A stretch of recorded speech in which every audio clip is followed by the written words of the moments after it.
This is what your hosting platform could look like: fully branded, ready to sell plans, and running 24/7. The best part is, setting this up is much easier than you think. Stick around because I'm about to show you the exact setup process to launch your own hosting business, along with some of the best reseller options you can choose from based on your budget and needs. Let me take you inside the platform so you can see exactly how it works. I'll walk you through the user interface, we'll look at the pricing plans, and then we'll look at some of the dashboards that we are going to use. We'll proceed to WHM. For every reseller hosting that you purchase, you have a WHM account, which stands for Web Host Manager. We're going to look at how we can create our web hosting packages or plans just as we have on the user interface in our WHM, and then we'll look at how to assign several resources to these individual plans. Okay, and this is how you can also use this same platform to create your user cPanel account. Okay, but then we will connect our WHM with another resource, which is WHMCS, which is your web host manager complete solution. Okay, so at the end of the day, we'll connect our WHM with our WHMCS so that it can manage or automatically manage the creation of your user cPanel account, because these two will be interconnected. And then this will also handle all the billing process, send reminders to your users in case they haven't renewed their plans. It will help you run that of support ticket system, billing system, and all of the process that is involved. Okay, and then we will look at WHMCS security. We will look at how to set this up securely so that nobody can tamper with your application. Then I will walk you through cPanel accounts. We will look at how to create databases, email IDs, and overall set this user interface up on our cPanel account. That is uploading the files and uploading that of your WHMCS license and files, and then setting up everything to work in uniform. Then I'll walk you through the entire preview of the site once we are done. Okay, then I'll break down the step-by-step setup process. So once I walk you through this stuff, we'll now look at the step-by-step process to completely run your application. Okay, just right from the start, this is our user interface. This is the interface that we are going to use to create this video. I'll share a link in the description to this file. You can download it. I'll either share a Google Drive link or a link to my GitHub repo where you can clone this and use it for free. Okay, now you can customize this. That's the point of the video. It's made in such a way that you can customize it to your own preference. If you feel like you want to write this, because will be an HTML template, but if you want to build it with something like React, Next.js, or whatever you want to do, you can go ahead and write this whole application to appeal to your needs. Okay, so yeah, this is just the interface. It's responsive. You can use your own design to change whatever you are seeing here. Aside that, the design is like okay for a tutorial. And the next thing we are going to do here is to look at some of the alternative reseller hosting platforms that we have there. I know on my videos I used Makigo Host a lot, but for some of you, you want to explore other resources for reseller. So we'll look at the options out there, and then once you have an option that you have selected, I already have an account, a reseller account with Makigo Host, so I'll create a video with that. But feel free to use any other platform, because you can use this, you can basically follow this setup process. But eventually I'll purchase other platforms and kind of show you how the setup is done. Okay, yes, so yeah, this is basically the application. You can log in, log out. Yeah, so let's get into the alternative reseller options that we have there, and then we can proceed. All right, so let's look at the alternative reseller hosting plans that we have here online. Okay, I know from my previous video I used Makigo Host, which they sell at $5 per month. Okay, but now I want to give you other options that you can choose from. Okay, now if you look at the template or the screenshots here that I have, Namecheap is offering this at $19 per month if you are buying on a monthly basis. Okay, the price is not the same at the quarterly. It's basically reducing based on that. Okay, now I would eventually make a video where I'm going to use the Namecheap services to create a tutorial, but for now I do have an affiliate link. I'll leave the link in the description. If you want to support the channel, you can use that to purchase. Okay, but for their services, they give 25 cPanel accounts and that of 30 gigabyte SSD space for 1988. Okay, and as your user base begin to increase, you basically upgrade as the need requires. Okay, yes. So one thing I also noticed that these people sell WHMCS license for $8 per month. Okay, so if you are preparing to buy that of Namecheap services, you have to pay an extra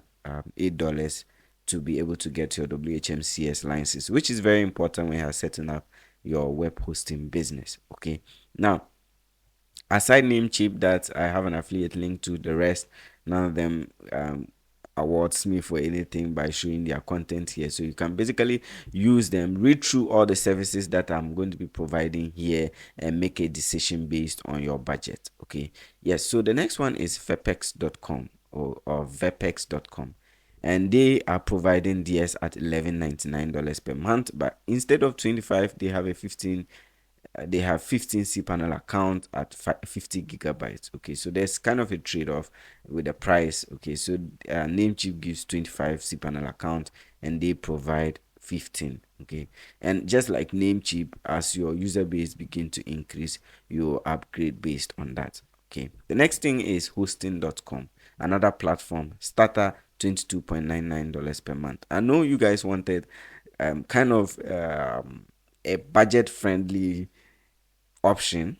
I don't know if it's something less than Makigo host offer of $5, but I don't think you get anything less than $5 on the internet. Okay, but basically this is what I found, and you should take your time and read through all these platforms, the services they provide based on the thing that you are getting. Okay, so yeah, this is greengeek.com, and they provide DS at $19.95 per month, and you get 25 cPanel account just like Namecheap, and as your user base begin to increase, you can upgrade. Okay, yes. And we have Emotion as well, just like Namecheap. Emotion is also another very popular web hosting brand. You can check them out, and then they are providing theirs at $19.99 per month, and you get 25 cPanel account licenses included. Okay, yes, so check them out. They have a yearly option. Okay, so they have 6 months, 1 month. So basically, if you want to order for a year, the monthly rate will reduce. That's how these hosting businesses kind of rate their account. Okay, and the last one, we have Makigo Host. I don't have a slide for Makigo Host because I'll basically show you how to order using Makigo Host platform now, because I have an account already with them that I'm going to use to create this video. Now if I purchase that of Namecheap services to create the next video, I kind of show you how you can use those plans or options, or in case I'm using any of these platforms, I'll show you how to purchase their services as well. Okay, yes, so that is it for the alternative reseller hosting providers that you can choose from. You just have to make sure that you have to make the time to read through all their services, go to their website, read through the services, and kind of make a choice based on your budget and the reseller provider that you want to use. Okay, as I presented earlier, there are a lot of them. You can choose from whichever you want to purchase your reseller package from. But in this case, I'm using Makigo Host. So once you land on their homepage, this is their UI. So to order your reseller package, go ahead and hover on reseller hosting on the navigation, and then navigate to reseller hosting with cPanel. Okay, the one with the basic pricing of $5. Go ahead and click on that, and on this page that you are rerouted to, you can read the information that is provided. I'm just going to scroll straight to the reseller packages. Okay, now they have plan 1 all the way to plan 3. So they name the reseller 1 through reseller 3, and then it starts from $5 and ends at $35. And as you can see, all this pricing, it corresponds with different packages or the several resources that have been assigned. Okay, so for this one, you have 30 cPanel account, the other is a 100 cPanel account, and then the last one has unlimited cPanel account. Now, based on your ability to get clients, you choose these packages based on your strength of getting clients to sign up. And based on your ability to get clients, you will choose these packages based on how many clients you have on your platform. Once you have decided for this one, go ahead and order the $5 per month one, if unless, because you are just starting, so you should start at $5. And as your users begin to increase, you can go ahead and upgrade just as it is. Okay, now the next page that comes be the product configuration page. Okay, here you select this the billing cycle. So to select your billing cycle, just go ahead and click on the input box there, and then you can select the billing cycle that you want to use. So you can select from 1 year, 6 months, 3 months, 1 month, depending on where you want to start. Okay, so I'll go ahead and select 1 year. And then you also see that there are product add-on. In this case, there's Google Analytics integration and Google indexing. If you want to, you can select any of them. I'll leave it as it is, and I'll go ahead and click on continue. The next page that loads is your domain registration page. Now you have selected the hosting package. The next thing you want to do is to buy a domain name that corresponds to the name of your hosting business. Okay, so in the earlier video we had adelhost.com. So this is actually available as a domain name. So let's say we want, this time around we don't want .com, but we want .org. Okay, .org. So let's search if adelhost.org is available, and then I'll go ahead and then click on continue. Now it will search the whole world to see if there's any adelhost.org web hosting business, and as you can see, there's none. Okay, so this is available for us to purchase, and it is going at $18 per month. Okay, now depending on the domain TLD, they have different pricing, and this is how you, as the administrator of this particular business, can also price these individual ones based on your domain reseller. Okay, so you'll be making a few dollars from reselling domains. Now once you are done, you go ahead and click on add to cart and go ahead and click on continue. Now there are domain add-ons. Okay, you can select one if you want to. Okay, now right here, after you have selected your domain name and added it to cart, the last part of this place is to sign in and add in your billing information, basically your bio data. Okay, but for this part, you can see that we have $55 and $18. That's giving us a total of $73. Okay, but if you want, you can apply this coupon code DAVE25. So DAVE and then 25, and that will give you a percentage of the hosting. Okay, now for the domain name is fixed, they won't apply any discount on that particular one. So from 73, you will then be paying $59.25 if you want to. Okay, now you will be doing that at no cost to me or yourself. It's just a coupon code from me so that you can get a discount. Now the next part, after you have entered the coupon code and got the discount, is to enter your bio data. Okay, so this is, please enter your new profile and billing details to continue. So what you do is enter your organization, your first name, last name, email. Now remember, I already have an account with Makigo Host, so I'm not going to fill this and submit. Okay, so once you are done filling, go ahead and check that you are not a bot, and make sure that the password that you are entering here, you remember it, because this is what you will continue to use to log into the Makigo Host client dashboard. Okay, basically you'll be able to log in directly to your cPanel account and that of your WHM account using that same password in the Makigo Host client area. Okay, so once you are done, select your payment method, agree to their terms and conditions, and go ahead and place order and create account.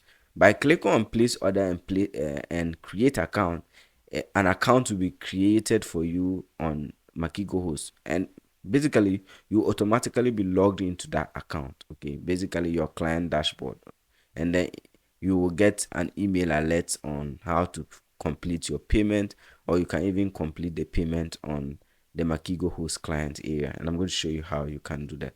So once you have successfully created the account and made payments, you will be automatically redirected to the Makigo Host dashboard.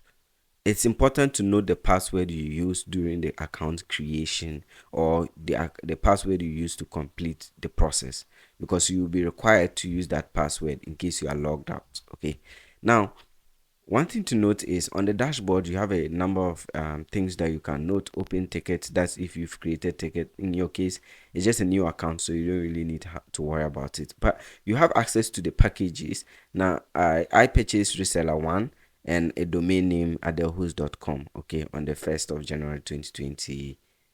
2025. Okay, this is due for renewal in 2026. Okay, now that's just for my case. Now if you navigate to packages and you click on my packages, this kind of just listing your reseller package that you ordered. Okay, and then you can also check for your domains. You can check that of your domain, and the due date for me to renew that same domain is the same date I'll be renewing my reseller account. Okay, now I created this account and purchased this product purposely for just tutorials. Okay, so this is my second tutorial on this particular account.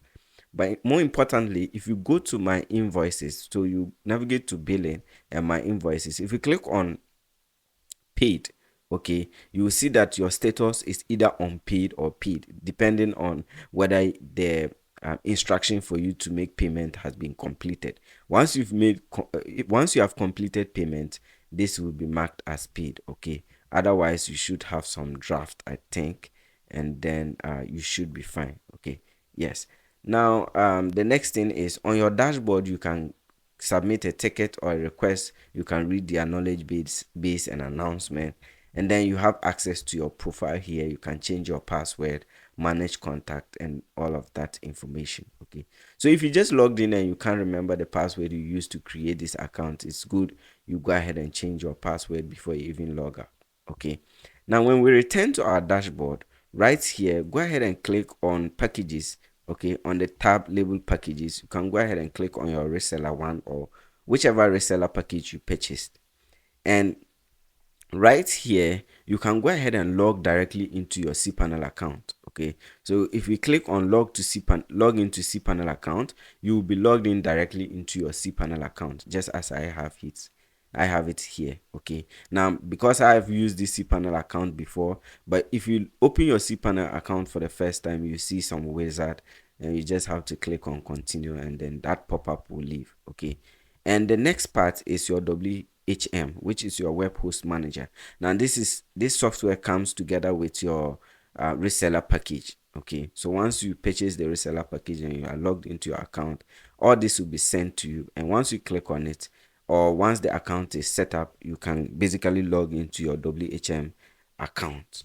All right, now it's important that most of the information regarding this account will be sent to you via email, and it will contain the URL to the individual accounts like your WHM and that of your cPanel account, as well as the password, and those will be very important when we are connecting that of WHM and that of our WHMCS. Okay, yes, so that is it for the dashboard or the user interface of the Makigo host client area, and then we'll continue with the rest of the video. All right, so once you have successfully purchased your reseller package and you are logged into the client area, now this can be different based on the hosting provider you are using, but for all I know, you should have a client dashboard. Now, as to whether you'll be able to log in directly from your client dashboard with all other hosting providers, I can't tell because I don't really have an account with them.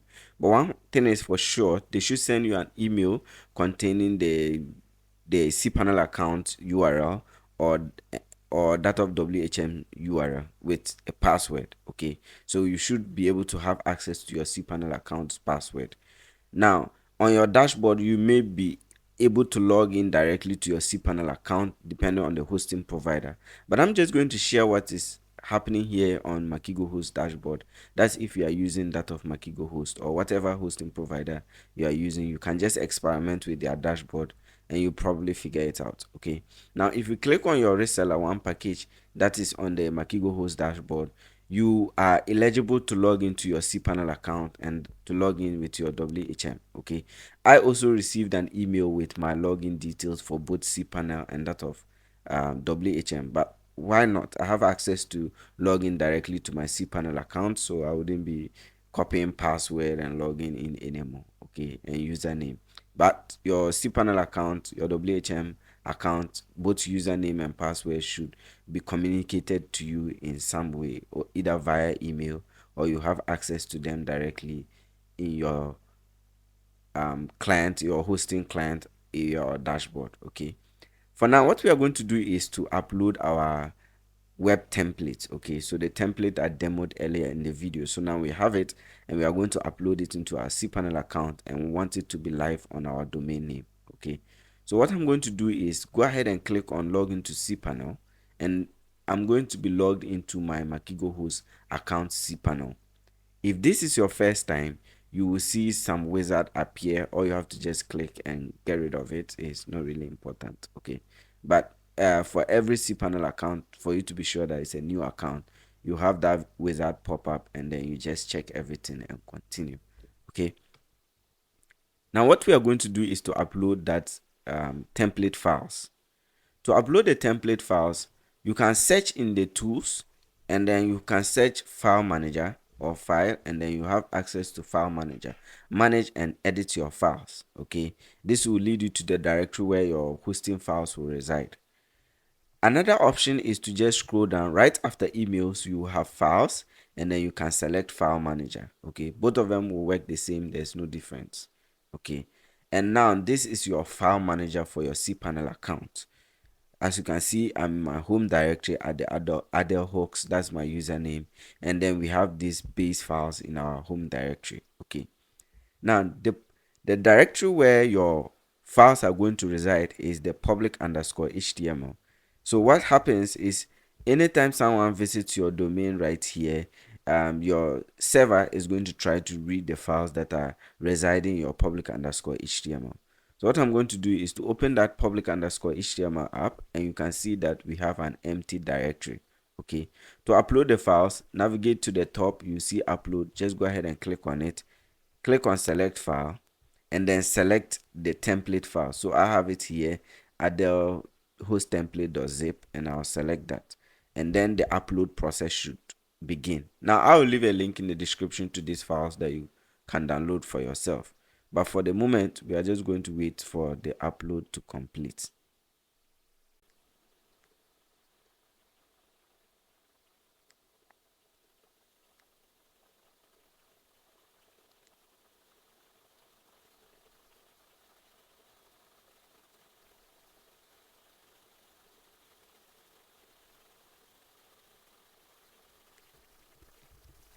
Alright, so once the upload is complete, you see this green bar with the 100%. Go ahead and click on go back to your home directory, and then once you click that, you'll be returned to this page. Okay, now you have the zip file. You zipped it so that the file size will be less for easy upload. But now that we have this uploaded, I'm going to select it, and I'm going to extract the files within this zipped folder. Okay, so you can either select extract from the list of drop down here, or just navigate to the top right corner and click on extract. Both of them work the same, and then you can click on extract files. It takes a really few seconds for the upload to complete, and then you can close it. Now you have two files, the zip file and that of the folder that you just extracted. Now for at this point, you can go ahead and get rid of the zip file because we don't really need it, and then I'll skip and delete it permanently from my cPanel account. Okay, then once you are done, that is gone, and then you have only your template files. Now what you can do is to open this template files, okay, up, and then you see the files that make up the template. What we are going to do is to move these files that are residing in our Dell host template into our public underscore HTML directory, which is the directory where this Adele host template 2 exists. Okay, so I'll open it up, click on select all, and the next thing is to go ahead and navigate to move. Now what we are doing is we are moving them away from this file directory into our public underscore HTML. Okay, so just get rid of any other extra files after public underscore HTML or file names, and go ahead and click on move. Now what we have done is we have moved it outside of that folder into our public underscore HTML directory right here. Now this folder is empty. If we open it, we'll have nothing inside, and then we can get rid of it. Okay, so I'll just go ahead and delete it. Where's delete? Click on delete, delete it permanently, and now it is gone. Okay, now if you return to your cPanel account and visit your domain, just by virtue of the fact that your let me go here, by virtue of the fact that your template files now reside in the public underscore HTML, your server should be able to read that and display it on your domain. Okay, so I'll go ahead and click on my domain now, and there we have it. Our template is live, as you can see. All right, so once the template loads, this is the exact template we demoed earlier in the video when we were introducing the video, and then you should have your entire application live. Okay, it's just the exact same thing. If you scroll through, you should have your application working properly. Okay, yes, so that is how you can upload the files that or that's how you can upload your template files and have your application fully running. And then the next thing is we will go through WHM, okay, and create these packages. Okay, so now you don't have to use the exact packages that I'm using, but whatever package you choose to use, I'll show you how we can set that up in WHM, and then eventually we'll move on to WHMCS and set everything up as well on our WHMCS software and that of the security. Alright, so we have successfully uploaded our templates. That is our web template, and it is live on our domain. Okay, so yours will be live on your specific domain, and this is the interface that you will see. Now, the next thing I want us to do is to focus on adding these packages in our WHM software. Okay, because eventually we'll still create these packages in our WHMCS, but we'll have to create them in our WHM and connect that with our WHMCS. Okay, so you can see that for some packages we have a free domain, and this can be set up in our WHMCS. But for the start, we are going to set these packages in our WHM software. So if you return to your hosting dashboard or the email that was sent to you, depending on the hosting provider that you are using, you can log into your WHM software. Okay, so once you are logged in, this is the interface you will see after it has loaded. Okay, now on that interface you have access to the list of accounts. That is, if you are already running the application, you see the list of accounts that you have registered. And let me return back to the home page. You also have the ability to create a cPanel account, your service status, mail delivery report, and DNS zone management. Okay, so these are things you have access to. SSL and TLS, generate an SSL certificate that is for your users. Okay, so if you want to force SSL certificate on any of your users account, you can use this to do that. But more importantly, what we are going to do here is to create our hosting packages. Okay, to create our hosting packages in WHM, you can navigate to the search tool and just type packages. Okay, or if you don't want to do that, you can just go ahead and scroll downwards, and you should have packages as one of the items listed here. Okay, so under WHM, you can see that we have packages as part of them. To create a package, just click on packages, click on add a package, and there you'll be rerouted to this page where you can add your package. Okay, so we are going to be creating this package with reference to our user interface. Okay, so we have the starter plan, business plan, and that of a pro. Now you can change this to fit your own preference, and then you can also add the items. Oh, this doesn't look good. I'll kind of just fix this before I share the files. Okay, yeah, but we are just going to set up the packages, and then we will proceed from there. Now for our very first package, they will be hosting one website, 10 gigabytes of storage, free SSL certificate, and 24/7 support. So let's go back to our WHM. The package plan name is the starter plan. Okay, it's called starter.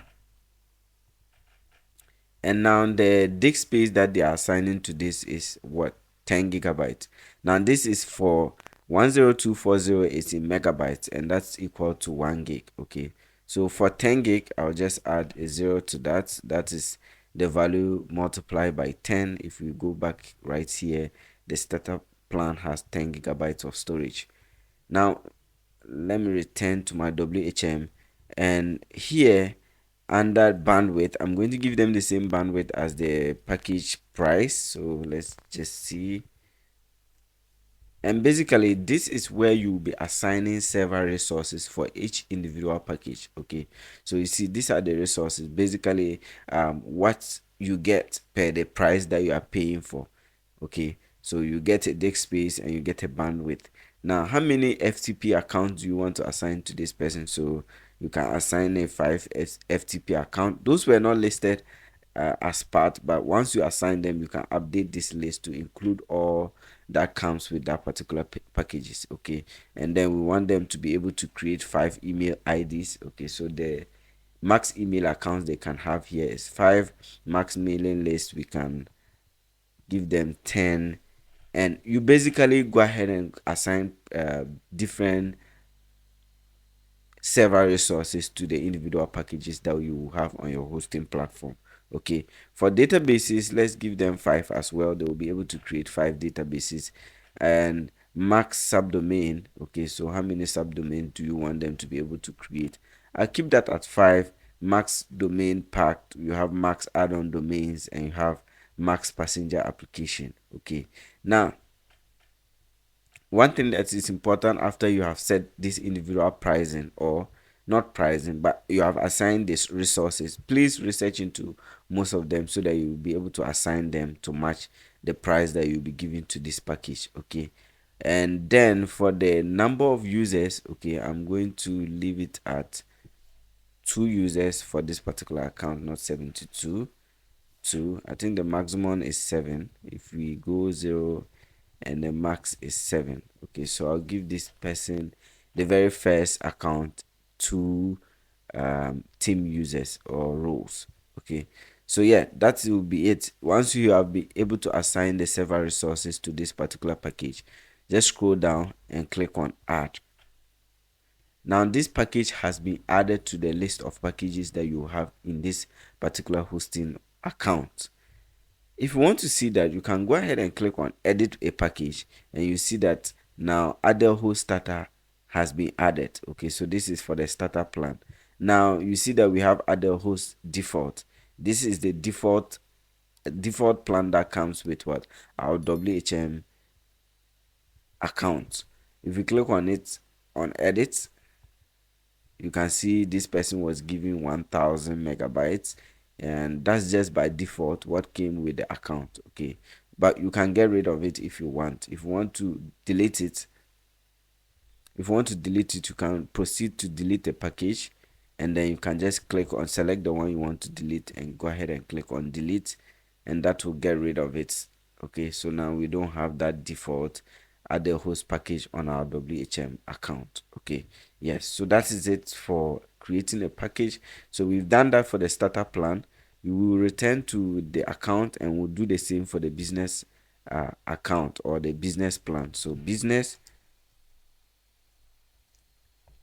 so we have that of the business. Let me check the spelling of business. All right, so we have that of the business account, and this particular one we are assigning the person 50 gigabytes of space. Okay, so if my mathematics is correct, 50 gigabytes will be 512, and how many zeros? I think 1 2 3. Okay, that will be 50 gigabytes, and I'll assign the same for the bandwidth that they will be receiving. We'll give them 10 FTP accounts. So this is basically yours. So you decide on how many you want to give them based on the resources you have available from your reseller package. Okay, mailing list 10, and then you want to give them a maximum SQL account or databases as, this is SQL databases of 10, and that of subdomains, they should be able to create 10 subdomains. Okay, just like that. So you can continue to add the resources. And then we have max passenger application, let's just leave it at 5, and then the number of team users with roles, we will leave this at 4. Okay, so now our business account or our business package is ready, and I'll go ahead and click on add, and then that gets added successfully. After this, let's click on add package again, because we're going to be adding the next package. Okay, and if you return to our template, we have the pro plan, which is at $12, $2.99. Okay, you can see they have unlimited website and then 100 gigabytes of storage. Okay, now for here I'll put the pro plan. They have 100 gigabytes of storage, so I'll put the 100 gigs. So I'll add how many zero? Two more zeros, 1 2, and then and 3. And then for bandwidth, let's leave it as unlimited because we think we've put that here. Oh no, there's no bandwidth here, but let's assign this person unlimited bandwidth, unlimited FTP account, unlimited email account. They have unlimited mailing lists, unlimited databases, but be realistic. Okay, so you can decide not to give them, if you want to give them a storage of unlimited, there's not like unlimited space, I guess. So just give them like 99999, like some really huge disk space. Okay, but for the others you can go ahead and select unlimited, and they will have the maximum number of users with rows. Okay, and then you can go ahead and add. Now you have successfully added all the packages in your UI. If you come to edit package or edit a package, you should have all of them listed here. So we have the starter plan, the pro, and the business plan. Okay, so now that we have successfully added our packages, the next thing I'm going to do is to open our WHMCS. We will set WHMCS up, okay, because that is the software provided by your hosting provider. Okay, they'll give you a license key that you can use to sign up. So what I'm going to do is use that my set up WHMCS, and basically we'll be doing that in our cPanel account, and then once it is live, we'll set up our security and connect these hosting packages that we just created here and create the same in our WHMCS so that they kind of interact. And with that, we'll move on to the next stage of the video. Alright, so we have successfully created our packages. That's our hosting packages in our WHM that corresponds with what we have on our user dashboard. So you will create those that correspond with what you also have on your dashboard. Okay, now in order for us to add stuff like how many websites they are going to be able to host, either if it's a free domain based on the package they select, we need to be able to set up that of WHMCS, which is your web host complete solution. So that's going to automate stuff like billing, your ticket, your client ticket creation, and give you a dashboard where you can kind of manage all of the ticket creation, contact, sales, and basically you can create departments in your WHMCS and email IDs for each department. Okay, so what I'm going to do is first of all open my cPanel account and then start with that of WHMCS. Okay, so if you already have one of these tabs open, you can navigate to the cPanel logo. Just click on it and you'll be back to the cPanel homepage. Once you are in the cPanel's homepage, there are some few things we need to do first before we bring in the WHMCS files, and I think you should have your files provided to you by your web hosting or your reseller hosting provider. So once you have that, the first thing I want to do is create a database. Okay, so this is going to manage all the data regarding all of your users, and when they create ticket, they have to be stored somewhere. So basically it's going to handle the data side of your web app. Okay, and that of WHMCS. It is required when you are installing WHMCS to have a database. So on the search tool, just type in data, and then you should have manage my databases. Okay, that is for create, manage, and delete databases and their users. Okay, so go ahead and click on that, and you'll be rerouted to this page where you have to create your database. Okay, so to create that database, just enter the database name here on the tab that says create new database, and it is usually your username underscore your database name. Okay, so I have this WHMCS database. Name your database whatever you want to name it. Okay, don't use the same thing, WHMCS DB. Okay, but if you think you have multiple database, you can add something kind of relates to WHMCS, and once you are sure of the name that you want to give to your database, you can go ahead and click on create database.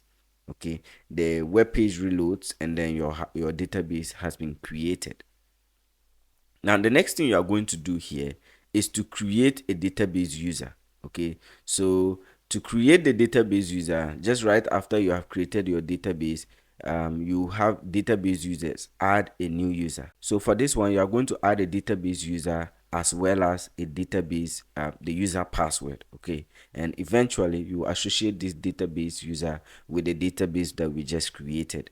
So to add your database user, just type in the database user that you want to add, okay? So I already created this one, so kind of the system still remembers what I created earlier. So WHMCS user, okay? So I have the WHMCS database and that of WHMCS user, okay? Once you are convinced with the database user that you want to create, the next thing is to create a password for this specific user, okay? Now this password is going to be very important when you are installing WHMCS. It will be required, so it's very important that you copy this password and save it in a place that you can always access.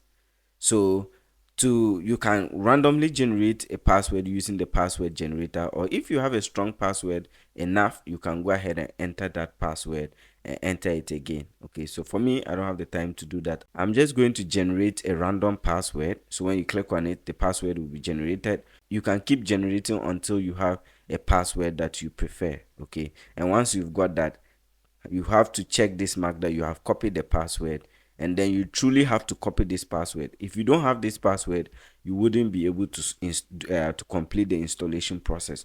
So during the installation process, you are basically connecting the WHMCS software with that of your database, and if you don't have the right password, it is going to fail the installation. So this is very important. So go ahead and copy that password and click on use password, okay? So now that you have created this password and then you have confirmed that you have this password copied somewhere, you can go ahead and click on create user, okay? Now it's very important that you paste this password somewhere that you can always access and copy, okay? So I'm going to do the same. And once you have pasted that password somewhere you can always access, you can go ahead and click on go back. And the next thing we are going to do here is to associate this particular database with the database user you just created. So we have WHMCS user. So what we are going to do is to connect the two of them.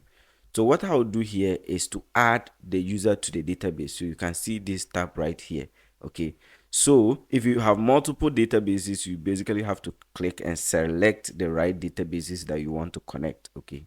So for me, I just have one user and one database, so I can go ahead and click on add database user. Now once you are done, you have to allow privileges to this particular database user, okay? So you've connected them, but what privileges do you want this particular database to have? So to add your privileges, go ahead and click on all privileges, okay? So this one is going to have all the read and write privileges for that particular database, okay? So if you go through them, you can see the privileges that will be granted to this particular database user or database on your WHMCS software, okay? So once you are done here, you can click on make changes, okay? And this becomes saved. All right, so now we have successfully created our database, and now that the database is complete and created, you can copy this database user as well and paste them somewhere, because during the installation you'll be required to enter your database user, your database and the database name, okay? So if you don't want to come back to this particular site to come and copy your user and password to go and paste, you can paste them somewhere and basically just copy them and paste when it's time to install.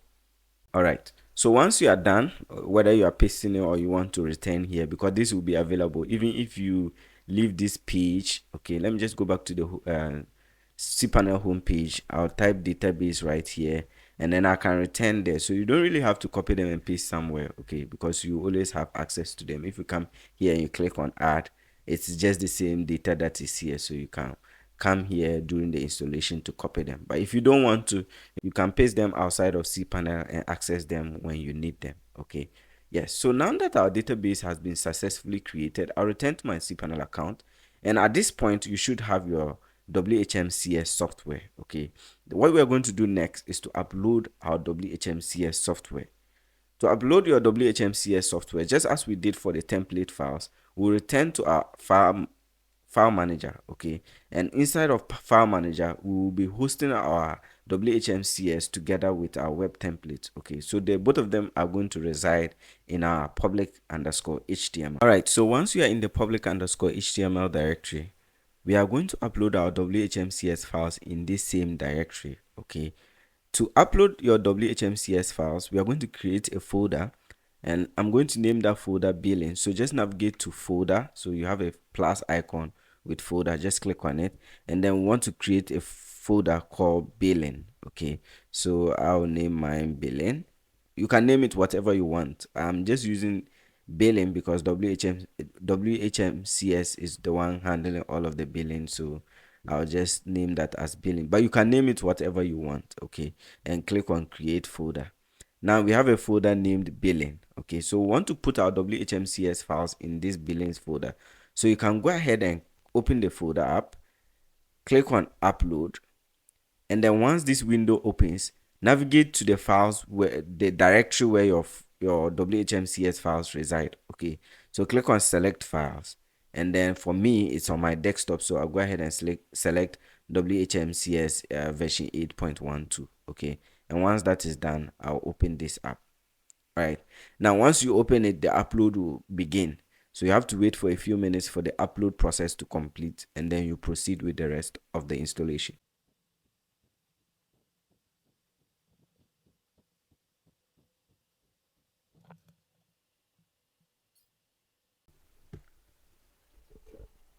Alright, so our WHMCS installation is complete, and you can confirm that by this 100% with the green bar. Okay, so once you have this 100% upload, go ahead and click on go back to your home directory. And now let me just get rid of a lot of these cPanel accounts that have been opened. I don't think we need them. We can just open up a cPanel account anyway if we need them. Okay, so now our WHMCS file is residing in our billings folder. Once we have successfully uploaded our WHMCS file, which is in the zip format, the next thing we are going to do is to extract the files and then place them into our billings folder. Okay, so that's basically where the installation and the setup of WHMCS will be done. So just click on it and select extract from the list of drop down that appears, or you can select extract from this top right corner. Okay, it should still work correctly. Okay, so once you select that extract, you can go ahead and click on extract files. Now this takes a few minutes or seconds for the extraction to complete. You just have to be patient and wait for the WHMCS files to extract completely. Okay, so once it's done, you can close it, and now let's reload the page. And as you can see, for this particular case, we extracted it directly into our billings folder. Okay, so now we have successfully uploaded our WHMCS files into our billings folder. So now what you can do is you can delete this zip file. So I'll just go ahead and get rid of it, and you can delete it permanently from your cPanel account because you have all the files you need to install WHMCS. Okay, so if you come here, you have the installer. Okay, so you'll be able to install WHMCS. All right, so now that we have uploaded our WHMCS files into our billings folder, so if you come back right here, this is the billings folder. You can see we have WHMCS in our billings folder. Okay, so if we visit our domain, let me just visit that otherhost.com right here. So if you visit your domain /billing, you should be able to complete the installation. Now note that we will configure WHMCS such that no one can just come and visit /billing and be able to have access to your WHMCS account. Okay, now this is for a tutorial, but I'll show you how you can change the URL such that nobody will be able to get access to your account via /billing. Okay, so what we're going to do next is to complete WHMCS installation. Okay, so to proceed with the installation, return to your domain. Okay, and then just add /billing. So go ahead and add /billing to your domain, and then you will be rerouted to the WHMCS installer. Okay, so right now it says welcome to WHMCS. Before you can begin using WHMCS, you need to perform the installation procedure. Okay, so this is where I was asking you guys to keep the password that we copied during the creation of the database. So once you are done, you can go ahead and click on to begin. Okay, so we are installing WHMCS version 8.12. There may be other versions available. Maybe at the time you are doing your installation, or based on the version that is provided for you. Okay, but for what I know, the installation is pretty much the same, so you don't have to worry about anything. So go ahead and click on I agree to the terms. Now, if there are any file permissions that were not checked or had different file permissions, they will basically be listed here, and you can go ahead and change those file permissions in your cPanel account. I have a video in the channel where I show you how to kind of change file permissions. Okay, and now once you are done, you can go ahead and click on begin installation. Okay, all right, so under this window, you're going to put in your WHMCS license key that should be provided for you. For database, leave it at localhost. Your database port, leave it as it is, and then you can paste in your database name, your database password, and that of the username. Okay, so what I'm going to do is return to my cPanel account and just return to that database. Okay, so I have my create and manage databases. I'm just going to go back there, and now we can return here to where it says add database to user. Okay, you can click this add icon. It wouldn't change anything. It just opens up this window for you to be able to copy the user and that of the database name. Okay, for me, I already have my password copied, so you can enter your WHMCS license key. I'm just going to fill this information and we'll proceed with the rest of the video. Okay, so I have successfully added all the details for my WHMCS installation, and what I'm going to do is to go ahead and click on continue. So initializing database, this may take a few moments. Just wait for it to complete and then we'll proceed.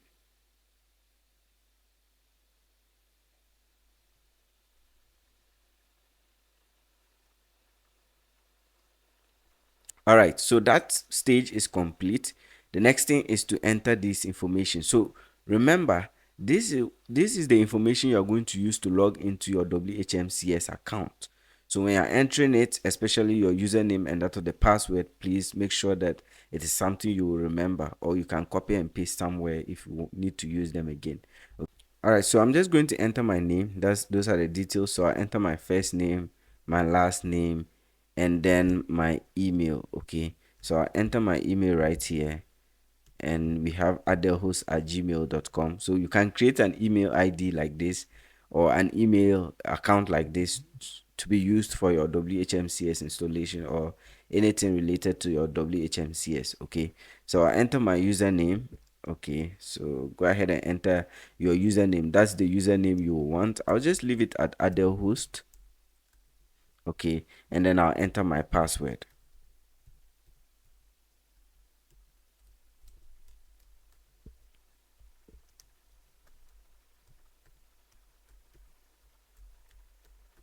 Okay, so make sure this password matches. Okay, and once you are sure this is the password you want to use, go ahead and complete setup, and this will proceed. Oh, there's a mismatch with my password, so I'll just fix that.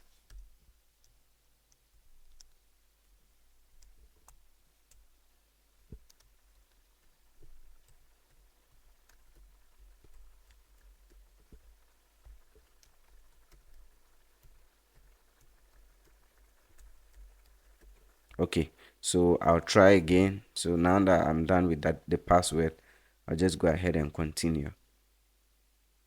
All right, so now that my password match, you can see our WHMCS installation is complete. Okay, now the instruction given here is to delete the install folder. So go ahead and delete the install folder.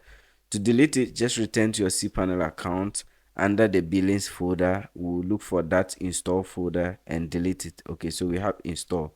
So you just select install, click on delete, and now right here, delete it permanently from your cPanel account and then confirm. That way, anyone who visits your domain slash billing, or in case they get the directory where your WHMCS files reside and they happen to visit adelhost.com/billing, or whatever your domain name /billing/install, that will no longer be available for anybody to run such an installation. Okay, yes, so now you can see for the rest of the setup, secure the writable directory. I'll walk you through that in WHMCS settings, and security will set up our daily cron jobs. Basically, when they run, you will see that everything will be configured. You get your notification when a ticket is created and all of those things. Okay, so now you can configure your WHMCS installation. So I'll basically walk you through the WHMCS security and the rest of the installation once we are in our WHMCS interface. Okay, so now I'm just going to go to the admin area.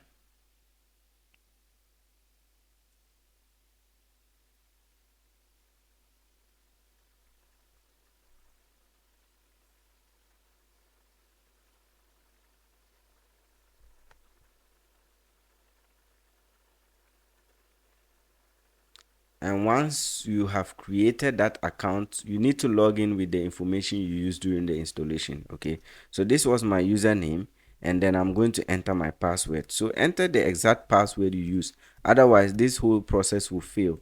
And for you to be able to create another password, you just have to forget password and then get a forget password link or something to correct it, or you have to go through the installation process again. That's deleting the database and reinstalling this whole thing again, and then making sure that the right password is entered. Okay, so once I have my password entered, I'll click on login. All right, so once your login is successful, this is the interface that you are going to see. Okay, so right up you will see your basic getting started with WHMCS wizard. Okay, so what we are going to do is to just complete this wizard and then proceed with the rest of the installations. Okay, so first of all, we'll start with the general settings. So I'll go at next, and in the general settings, they will require your company name. Okay, so you can enter, I'm going to enter other host, whatever your company name is, go ahead and enter that. If you have a logo, you can choose your logo, and if you have an email, I'll just go ahead and put other host, admin@otherhost.com. Now I'll show you how you can create these email IDs in cPanel. Okay, and then you can enter your address, your country, go ahead and enter your country. I'll put Ghana, and then your language is English. Okay, so you can put your your address. Okay, that is where your company is located. So I've placed in Accra, Ghana, but please put in your exact company location here in the setup. Okay, now WHMCS automatically takes up your WHMCS URL. Okay, so this is your hosting slash billing, and this is where all your WHMCS files reside. Okay, so once we have this out of the way, I'll go ahead and click on next. And the next thing is to select your payment gateway. Now we'll look at how to set up payment gateways later in the video. Okay, you have to set up a payment gateway that can accept payments using WHMCS. So if you have a PayPal account, you can just enter your PayPal email. I don't have a PayPal account, so I'll just enter this test email. I'll disable mail in payment, and then we'll proceed. So for most of them, we'll continue to set them up. Okay, now this is your domain setup. Okay, so this is the pricing of the different domain TLDs right here. Now this will by default be what will be available in your web hosting account. Okay, but as we continue to set up, we'll give them different pricing, and we'll even add more domain TLDs in our WHMCS settings. Okay, and now Enom is another domain reseller program that you can sign up for, but I'll give you other alternatives that you can use if you want to, but you can also look at Enom as well. But we'll set up a domain reseller so that whenever your clients purchase a domain, you are kind of the person to buy that domain on their behalf, and then you connect your WHMCS with that particular reseller, and the whole process will just run smoothly. So I'll go ahead and click on next. Okay, this is particularly a very important part of the session. Okay, so make sure you are entering your IP address. Your IP address is your domain. Okay, so for mine is otherhost.com. So go ahead and enter your specific domain account. That domain will translate into that IP address that was assigned to it. Okay, so go ahead and enter that domain, And what I'm going to do is go ahead and enter my username and that of my password. Now your username and password were communicated to you via email. Okay, just forget about the fact that we are logging in directly through our client directory, but you should have access to your username. My username is, I think it's Adele Hawks, and the password, I'll just copy that and paste. All right, so I'll paste my password right here. And then the last part of this thing is to enter your primary domain and that of your secondary domain. Okay, now don't worry about this. If you verify connection, they will automatically be filled. Okay, so I'm going to go ahead and enter my primary name service and that of my secondary name service. Now note, those will also be provided to you by your hosting provider. Okay, so you should know those and then you can enter them. So I'll enter mine and then we'll proceed. So mine is NSS1, NS1, NS2. Okay, but for now we want to verify the connection after we've entered our username and password. If everything is correct, we should see a success message telling us that the connection was made. Okay, so I'll go ahead and verify connection, and as you can see, connection successful. The remaining details have been populated for you. Okay, so you can see the name new and that of the IP address has been placed here. Okay, yes, so I'll go ahead and click on next. We are done with that. And then for this part, you can go ahead and click on next once more, and your WHMCS initial setup is complete. Okay, make sure that this part that asks you to enter your domain as well as the username and password are correct. Okay, so that you are sure that the connection is successful. And once that is done, you can go ahead and click on finish. Now we are in our user interface. That is our WHMCS user interface that we are going to use to manage that of our billing ticket. You can see pending order, ticket waiting, pending cancellation, pending model actions. And we will look at WHMCS security settings and a ton of WHMCS settings that will make your web hosting ready to go. Okay. All right. So now that we have successfully set up our WHMCS general settings, and that's basically the first thing you do on the very first time you sign up for WHMCS, what I'm going to do is to start with our WHMCS system health setup. Okay. So we basically want to set up our WHMCS security. So to do that, just navigate to the top navigation bar. You have client all the way to add-ons, but navigate to this icon just right after the gear icon. You have the wrench. Go ahead and click on that and select system health. Okay, now these are a set of health issues that need attention. So you can see there is 23 successful checks, there are 4 that are warnings, and there's 1 that needs attention. Okay, so the one that needs attention is what we have currently. Now you remember that after the installation there was the this information to check rewritable directory or something like that. Okay, so it says your configuration file is writable. Okay, this can be security risk. We recommend setting this permission to read only. Okay, so what we are going to do is to return to our cPanel account to be able to get rid of that. I'll come back to my cPanel account, and let's navigate to the file manager. Under the file manager, let's go to our public_html, and inside here our billings folder, let's navigate to our configurations file.php. Okay, so we have configurations.php, and currently the permission is 0644. Okay, what I'm going to do is to update the permission for this configurations file. Okay, so I'm going to select this configurations file, and then we are going to change the permissions.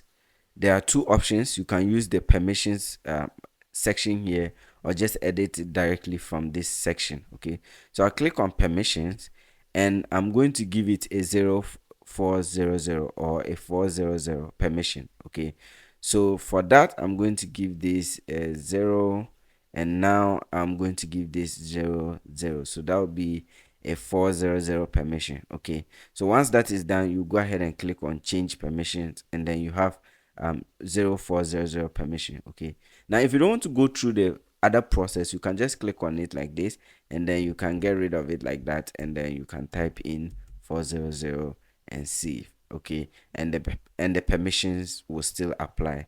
Now once that is done, you can go ahead and reload. I'll return to my WHMCS software right here, and I'm going to reload.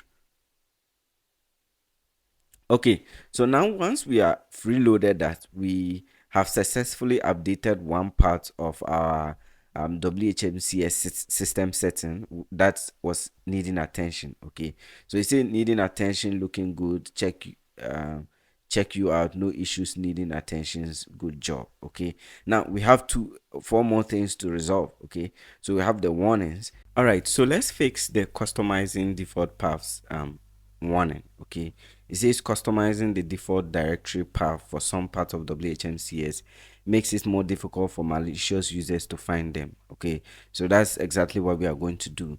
So for us to be able to resolve this, because we want to change this folder's directory so that those malicious users will not be able to find them, return to your cPanel account. Okay, and let's go to one where I'm in my public_HTML. And what I'm going to do is to create a folder in my home directory and then move these files into that folder so that those malicious users will not have access to them. Now I'm going to use a certain folder structure. You can choose your own naming conventions and just work with me. Okay, so let's go back to my home directory. I'm going to create a folder here. Okay, so just make sure that you are in your home directory. Right now I'm currently in my home directory. Okay, because I have these base files of WHMCS and our file directory, which is our public_HTML. Okay, so right here I'm going to create a folder and I'm going to name that folder WHMCS info. Go ahead and name it whatever you want to name your folder. Okay, so it's WHMCS info, and this is where I will be sending all the files. Okay, so once I have given a name to this particular folder, I'll go ahead and click on create folder, and now as you can see, WHMCS info has now been added to my home directory. Okay, so now what the next thing we are going to do is to move those files that were listed here in our WHMCS into that WHMCS info folder. Okay, so let's do that. So right here, okay, I'm going to navigate to my public_HTML, and right there I'll move into my billings folder because that's where I have all the folders regarding WHMCS. Okay, and the folders listed there are your attachment, downloads, we have template_C, and that of your Cron's folder. Okay, let's just confirm that before we proceed to move. So we have Cron's template_C, downloads, and attachment. Okay, so what I'm going to do is to move those folders into my WHMCS info directory. So I'll select attachment, downloads, Cron's, and the last one, WHMCS info. Okay, so what I'm going to do is to just drag these files into my WHMCS info folder. So you can see right here I have 4 of them, and I'm just going to drop them inside. Okay, to confirm, you can just open that, and then you should have your attachment, your Cron's, downloads, and WHMCS, or your attachment, Cron's, downloads, and your template_C files in my WHMCS info folder. Okay, now there's something right here. Now once right after you have moved the files from where they are originally supposed to be to WHMCS info, that means you have basically broken the URL to these files. Okay, so now WHMCS has no idea where these files are. Okay, per the design they were supposed to live in those directory, but now you have moved it.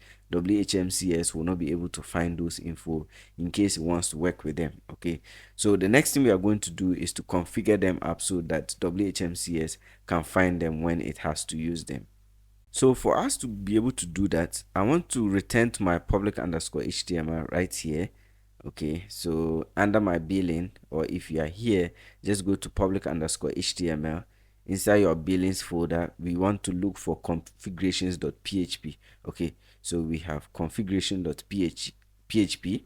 Go ahead and select configurations.php, click on edit once more, and what we are going to do here is to add the file path to those files here in my WHMCS. Okay, so what I'm going to do, let me go back to that directory, is to get rid of this default URL to our template underscore C, and I'm going to paste the directory to, or the file path to those ones, okay, those in our WHMCS info.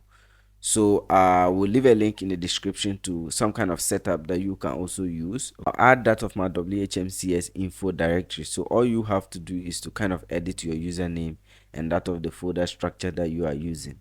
So I'm going to go ahead and paste in my files URL here, and this is a link to all the files in my WHMCS info. Okay, so what you have here is your home directory. My username is Adelhawks, whatever your username is, so make sure you are replacing this, and whatever you name that file to be, whether it's WHMCS info or whatever it is, you have to make sure that this information is correct. Okay, so let's just kind of confirm that from my URL is called WHMCS info. I think the W is caps lock. Okay, so let's see, let's correct that, because if the naming convention is wrong, this will not work. Okay, so let's just make sure that we are doing the right thing. All right, WHMCS info.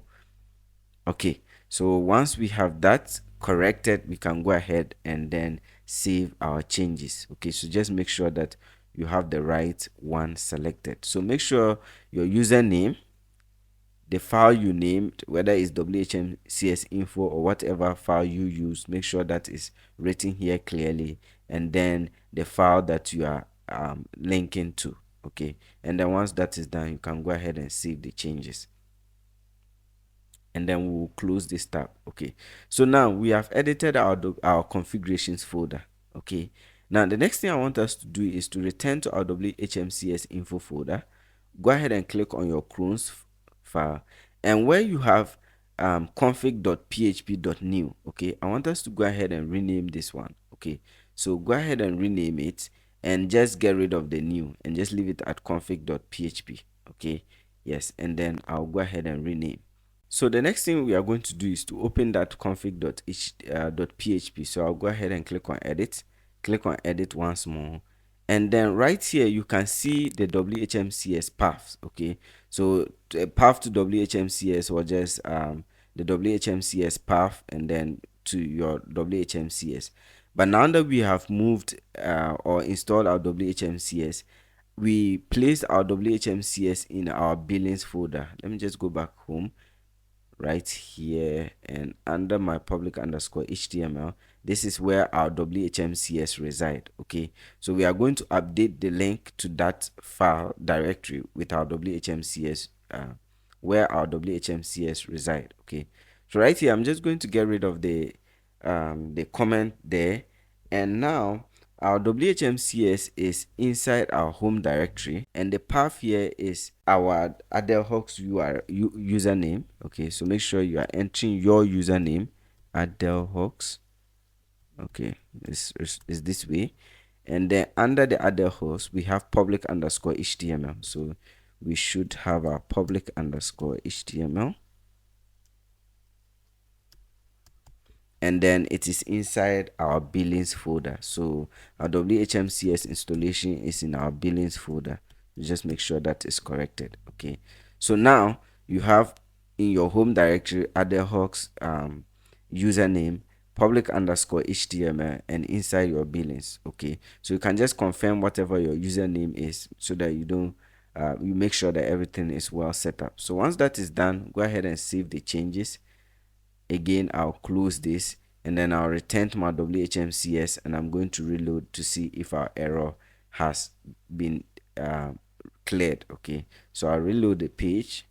All right, so while customizing the default path and refreshing the page, we realize that our error has moved from a warning into one needing critical attention. Okay, so now you see we are going to fix this missing or misconfigured path.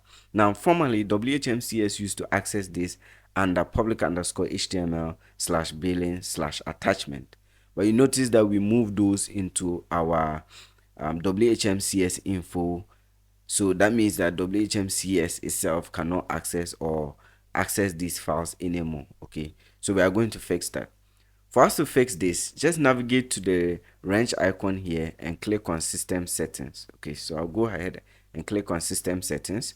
Once it loads, I want you to type storage in this search bar here, and then click on storage settings. Now, anytime you are accessing any sensitive part of WHMCS, it will request your password. So just go ahead and enter your password. And that is the password you use or you configured during the setup process, and go ahead and sign in. All right.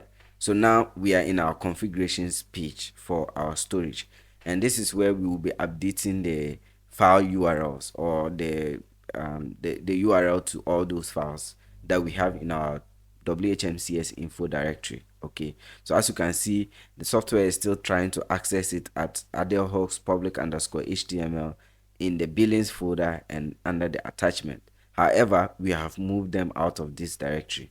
So go ahead and click on configurations.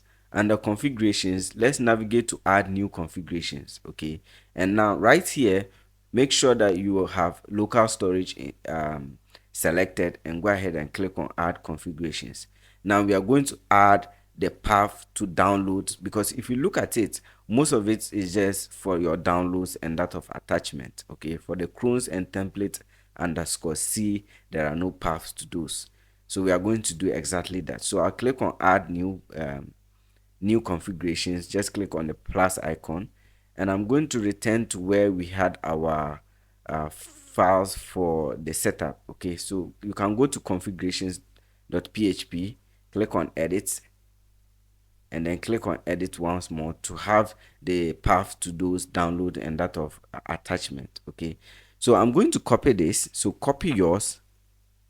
I'm going to start with that of downloads, so I'm going to copy that of my downloads, and I'll return right here, and I'm going to paste the URL to that of the downloads. Okay, and go ahead and click on save changes. Okay, so I have a success message. That means this configuration was successful. And the next thing, I'll do the same for attachment. Okay, so I'll go ahead and click on add, then I'll return to the cPanel account, and then I'll copy the path to attachments directory. Okay, so let's back to our cPanel, our WHMCS, and then I'll paste that. Okay, and then you realize the difference is that they were accessing it on our billings directory, but now we moved it to WHMCS info. Okay, and then all you have to do is to just change that path and save. Now once this is done, okay, we'll return to our settings folder, and what we are going to do is just to change the path to all these directories. So where we have attachment, we'll change it to WHMCS info / attachment. Right now we are accessing it on public underscore HTML / billing, but this is now outside of our public underscore HTML. So I'll select here, and then we have public, our other host, WHMCS info / attachment. So that's what I'm going to select, and I'll click on switch, and I'll click on continue. Okay, and now we have that of WHMCS info / attachment. I'll continue with the rest. So we'll do the same for download. This particular one is download. Click, switch, and continue, and that will get replaced. So we have attachment right here, our attachment in WHMCS info. I'll switch and continue. Downloads, make sure you are taking the right directory. If not, you will still run into issues, and then it will not work. So go for your downloads right here, and switch, continue. This is billing / attachment, so we'll go to WHMCS info / attachment, and then we'll switch. Okay, so just do the same for all of them. Okay, so we have projects, WHMCS info / attachment / project, so we'll go to attachment, and then we'll switch, and we'll continue. This one too is attachment, and then we'll switch, and then we'll continue. Okay, let me just make sure I'm doing the right thing, and continue. Okay, so now we have successfully added the right directory to these files here. Okay, so we have attachment as well as that of downloads. So I'll go back, click on that wrench icon, return to system health, and then as you can see, we have successfully done that. Okay, so now we are looking good once again. WHMCS have access to the files being placed in our WHMCS info folder. Okay, and then we'll proceed with the rest of the setup. Okay, So once we have successfully fixed our critical errors that were needing attentions, okay, looking good, check you out, no issues needing attention, good job. So once you get this message here, you're good to go, and your needing attention should be 0. However, we still have 3 warnings, okay. And if you go through them, we have that we are using the default template, which you don't have to worry about. You are currently using a default template in the following location, cat, and then there's a recommended PHP extension file info and that of SOAP, which you guys can update. All you have to do is go and select PHP version and then navigate to extension, and then you can basically check the check boxes next to the extension file info and that of SOAP. Okay, now what I'm going to do here is to help you fix the automatic update requirement. So it says automatic update requires the allow URL for open settings to be enabled if your PHP configurations and blah blah blah. Yes, so I'm going to show you how you can configure this. Okay, for us to be able to configure this, I want us to return to our cPanel account, and inside your WHMCS info folder, I'm going to create a folder and I'm going to name it updates. Okay, so we'll name this updates, and then we'll go ahead and click on create folder. Okay, now this folder has been added to our WHMCS info folder. Okay, the next thing we are going to do is to update this in our WHMCS. So if we return to our WHMCS and then we navigate to utilities, okay, we have update WHMCS. So if we go ahead and click on that, you'll be rerouted to this page. Okay, and you can see the warning there. You do not currently have a path configured for temporary storage of files during updates. Okay, so that is exactly what we are going to configure. So we'll configure that updates folder directory to be the temporary storage of files during updates. So I'll go ahead and click on configure update settings, and now right here I'm going to put a path to that updates folder. Okay, now we realize that we had some configurations, so we had configurations here, and configurations and that of our WHMCS info attachment folder, they are all in the same directory. So I can basically copy one of these, and then back in my WHMCS directory I can paste it, and then all I will do is to put updates in place of attachment or download depending on the one you choose. So we have updates. Okay, I'm just going to confirm that the folder is called updates. All right, so that is correct, and once you are done, you can go ahead and save the changes. And now we have successfully gotten rid of that warning. Okay, you are running the latest version, doesn't really matter, and then you can check for updates or never. Okay, so now that we have this figured out, I'm going to return to my system health, and then we'll see that that warning is gone. Okay, so we have successfully updated. For the rest of this warning, you can basically work with them. It wouldn't really pose any danger. For the file info and that of SOAP extensions, you can enable them yourself. That is very easy to do, and we'll proceed with the rest of the tutorial. Alright, so the next thing I want us to look at is how to update your WHMCS login URL. So right now, if you visit your domain name /billing/admin, you will basically be logging into your WHMCS interface. For example, if I log out right now, let me just log out and show you what I mean. So if I log out, you see that the directory where we are accessing this WHMCS login is our domain name /billing/admin. So for anybody who have access to know that your WHMCS account was stored in the billings folder, can just add /admin, and we'll have access to this panel here to tamper with your application. But what I'm going to do is kind of show you how you can update this URL, and then so that nobody will have access to use that. Now note that this billings folder, I told you could name it whatever you want. Basically something someone will not think as kind of a URL to some kind of login interface. Okay, so I'm just going to enter my password,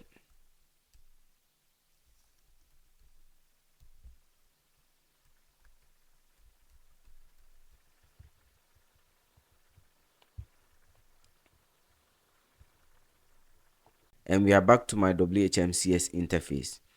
So what I'm going to do is to show you how you can change that particular URL. Now, if you return to your cPanel account, under File Manager, I think I have File Manager already open here. You realize that under your billings folder, okay, let it load. Inside your billings folder, we have an admin folder. And so this admin folder is what you are accessing to be able to log into your WHMCS. So for anybody who knows that your WHMCS software is inside billing, can just visit your domain/billing/admin and they will be led to the login interface.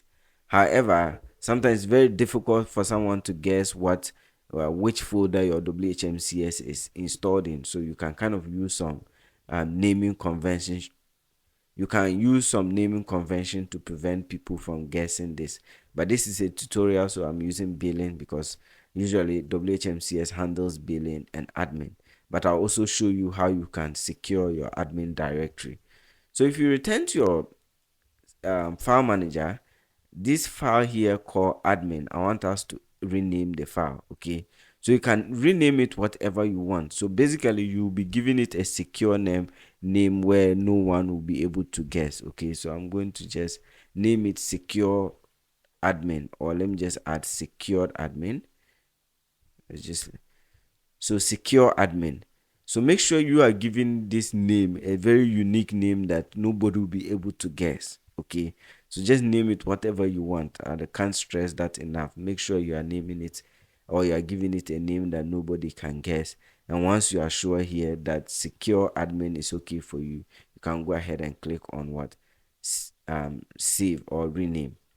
Now, what we have done is previously we were able to sign into our WHMCS directory, okay, which is /admin. If I refresh now, the application should be broken because now it has no idea where that admin URL is.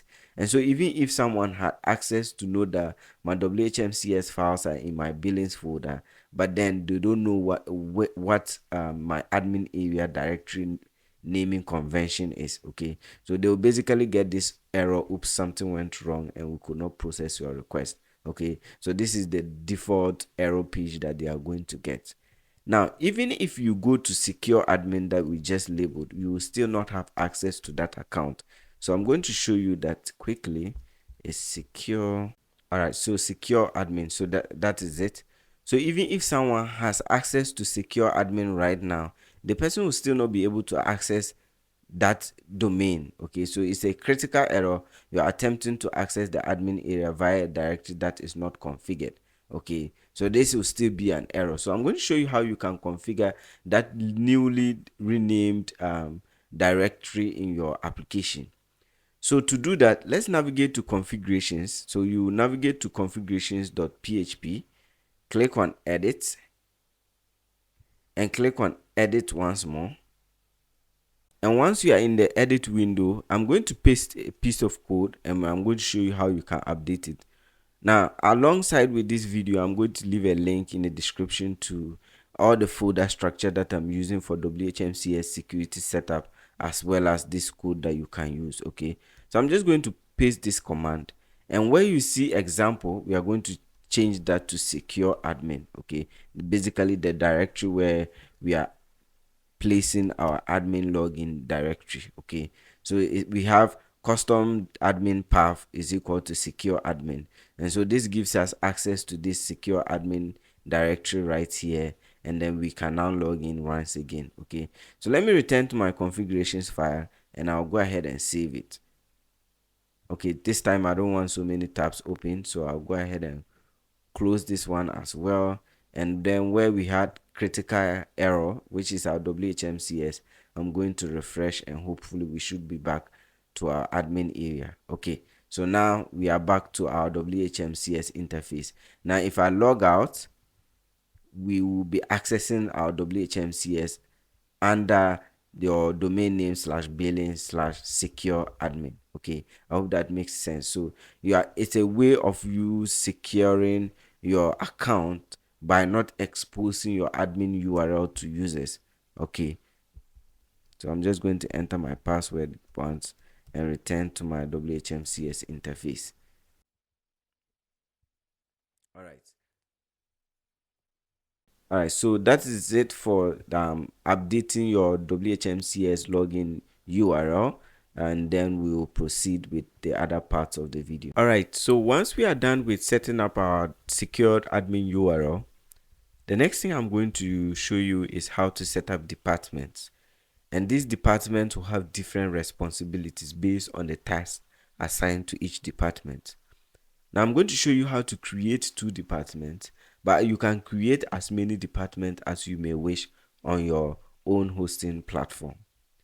So to create this department, go ahead and click on the wrench icon here and navigate to system settings.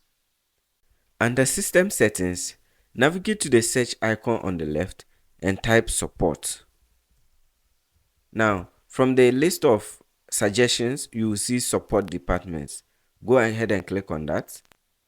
And now you will be rerouted to this window to create those departments. Now you can see support ticket department and then ticket importing using email forwarders. Now what we are going to do is to create a department and create an email ID associated with this specific department.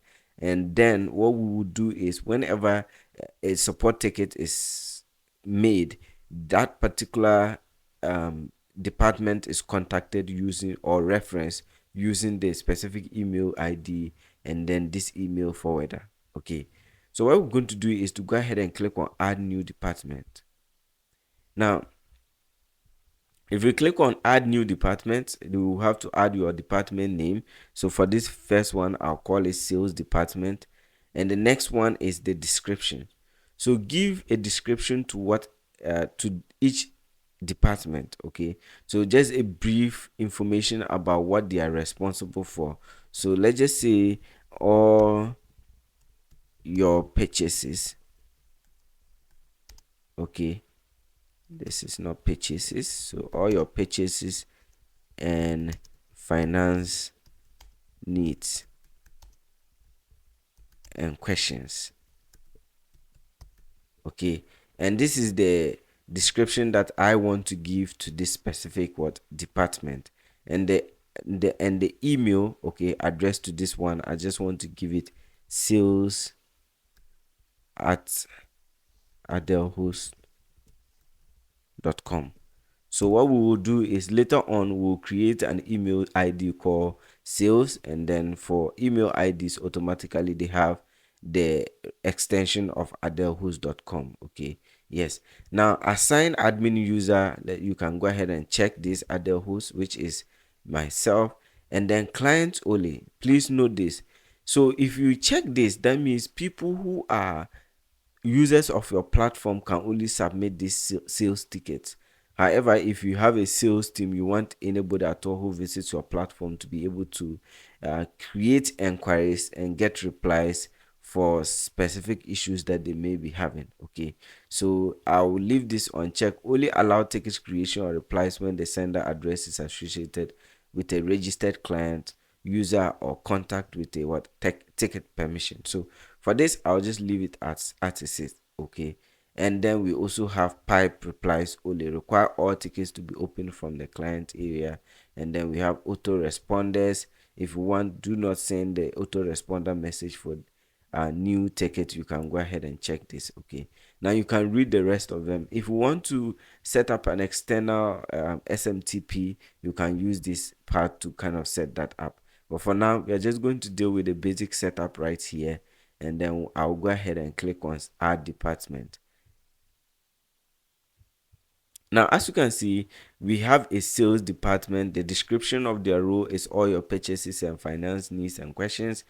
But when it comes to department, WHMCS comes with this default department that takes in your admin email address. Okay, so you can go ahead and get rid of this. I don't really need it, and then that will be gone forever. So now we only have our sales department. The next one I want to create is, let's say, support. Okay, so we want to create a support department, and so we will give you all your technical needs.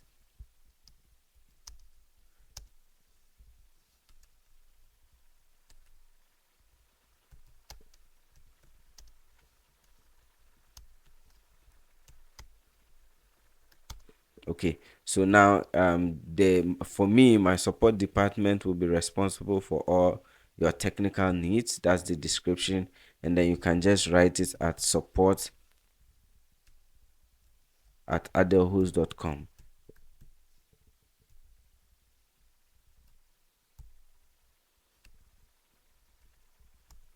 Okay, so we have support@adelhost.com. I also want to assign admin user. For this specific one, for someone to be requesting technical support, they must have been had some issues with the hosting provider or something. So I'll go ahead and check this so that people who have an account with my platform can send me technical support responsibilities. Okay, I wouldn't want to be working for people who are not paying for my services. So I'll go ahead and check that so that if you are submitting the support ticket, you must be a user of my platform before your submission can go through. Okay, and then the rest I'll just leave that as it is. And but go ahead and read through them and make your um select your preferences and click on add department. Okay, now I've successfully added all these departments in WHMCS. However, this sales email address and the support@adelhost.com address do not or email addresses do not exist. So we are going to go ahead and create those email address. So if you return to your cPanel homepage, you can see email accounts. Just go ahead and click on that. And once the page loads out, you will see that for the very first one, you have the system one, which is just your username. But what we are going to do is to create those email accounts that we created when we deal with the departments. So to create an email ID, go ahead and click on create.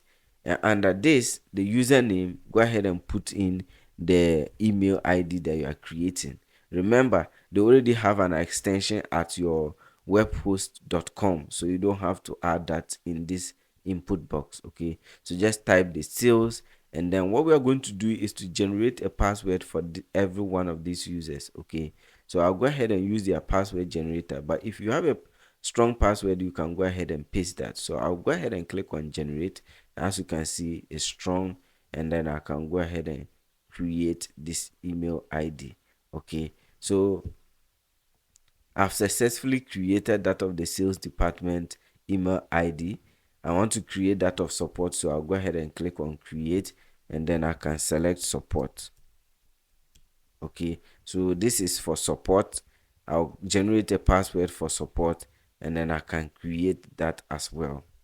All right, so I've successfully created the individual emails for my WHMCS support and sales department. Now the next thing is how to set up the email forwarders. So to set up the forwarders, you can return to your cPanel account, and then you can go ahead and click on right here forwarders. If you want to use the search tool, you can also type forwarders, and that should come for you to choose. Okay, so just beside that of my email accounts, I'll go ahead and click on forwarders. So you'll be rerouted to this page to add your email forwarders. Okay, so you can basically scroll through, and then you have all domains, add forwarders, and add domain forwarders. Okay, so I'll go ahead and click on add forwarder, and under this tab we are going to select which of my accounts I want to forward to. Okay, so I'm going to first of all select the sales department because that's the one I want to start, and then I'm going to go ahead and click on advanced options. Okay, because we are going to pipe to a program, we are going to pipe that particular command to our WHMCS account or our WHMCS command.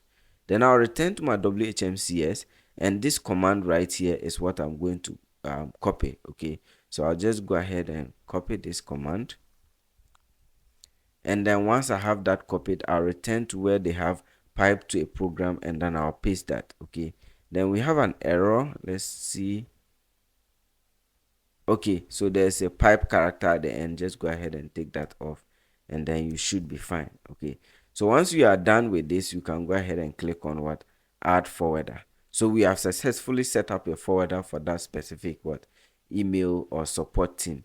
Let's go ahead and go back, and what I'm going to do is again add forwarder, and then I'll do the same for support. Okay, so I'll go ahead and type in my support, because I also have support at adelhost.com, and then I'm going to pipe to a program, and we are going to use the same command we use for that of the um, sales department. Okay, and again, I'll take off that pipe character at the end, and then I'll go ahead and add forwarder. Okay, so if you finish, you can go ahead and click on add forwarder, and then these forwarders have been successfully added for those emails. All right, so now we have successfully set up the forwarders for all the individual department, that is sales and support. I'll go ahead and click on go back.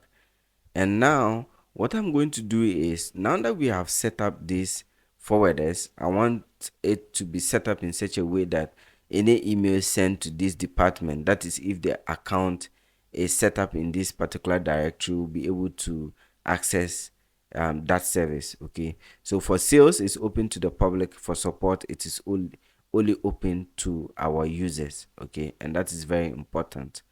So the next thing I want to do is to return to my cPanel account and complete that of the setup for the piping of emails to the individual department. Okay, so I'll navigate to my file manager, public underscore HTML, inside my billings folder. Actually not inside my billings folder. Return to your WHMCS info, because we moved our clones from the billings folder into this WHMCS info directory. Go ahead and click on clones, and then you navigate to where you have pipe.php. Okay, so we have a folder here called pipe.php. I just want to change that file permission. Okay, so it's currently 644. Just go and click on it, and then we are going to change it to 755. Okay, all right, and then once you are done with the permission, go ahead and save. So we have successfully changed the permission. All right, so the next thing I want us to look at is how to create our hosting packages in our WHMCS software. Now we have already dealt with how to create those packages in WHM. So if I log into my WHMCS account, which is my web host manager account, if you click on packages, under packages, if you click on edit, we have 3 packages here: the starter plan, the pro, and the business account. Okay, and if we go to our web template, let me just navigate to adelhost.com. If I go ahead and click on pricing, we have 3 different packages for our hosting. So right now we have 3.99, 7.99, and 12.99, and this will be your hosting packages. So your users will basically come in here and choose one of these plans and proceed to purchase it. So we are going to set that up in WHMCS such that when your user click on any of these plans, they will automatically be routed with that exact plan to make a purchase. So to do that, navigate to the wrench icon on the top right, click on system settings. Under system settings, on the search bar, just type in product. Okay, and then you should see product/services. Go ahead and open that up, and now on this window we are going to create our products. But before we create our product, we want to group them into groups. Okay, so we will have a parent product where all these products are going to go into, and then the remainder will now be the individual plans that we have here that we can include. Okay, so if you return, the first thing is to create a product group. So these individual packages will be in one product group. So just go ahead and click on that, and then you'll be navigated to this page. Okay, so this is where you will give this specific product a name. Okay, or this specific product group a name. So I'm just going to call it shared hosting, and then this will be our cPanel's share hosting. Okay, and you can see that WHMCS automatically generates a URL for this specific product or product group. Now the next thing is your product headline, a description for this specific product. Now the description I give for all of my product is choose your hosting plan. So I'll copy that, then I'll return here, and I'll give that as my description. Okay, choose your hosting plan. And the next thing is your product group tagline. Okay, this is a description for this specific product. Okay, so if you are ordering from the shared hosting parent, or you are ordering any package under the shared hosting, which is a parent of the rest of the packages, you want to give some kind of description. Okay, so you can just see that access all the best resources you need. That's just kind of my product description. And WHMCS comes with these default templates. Okay, so now we have the user interface, but WHMCS is going to manage all the admin area, the billings, and that of the purchasing of the product. Okay, and so they provide us with these individual templates. You can just test them out. So I'll start with the standard one.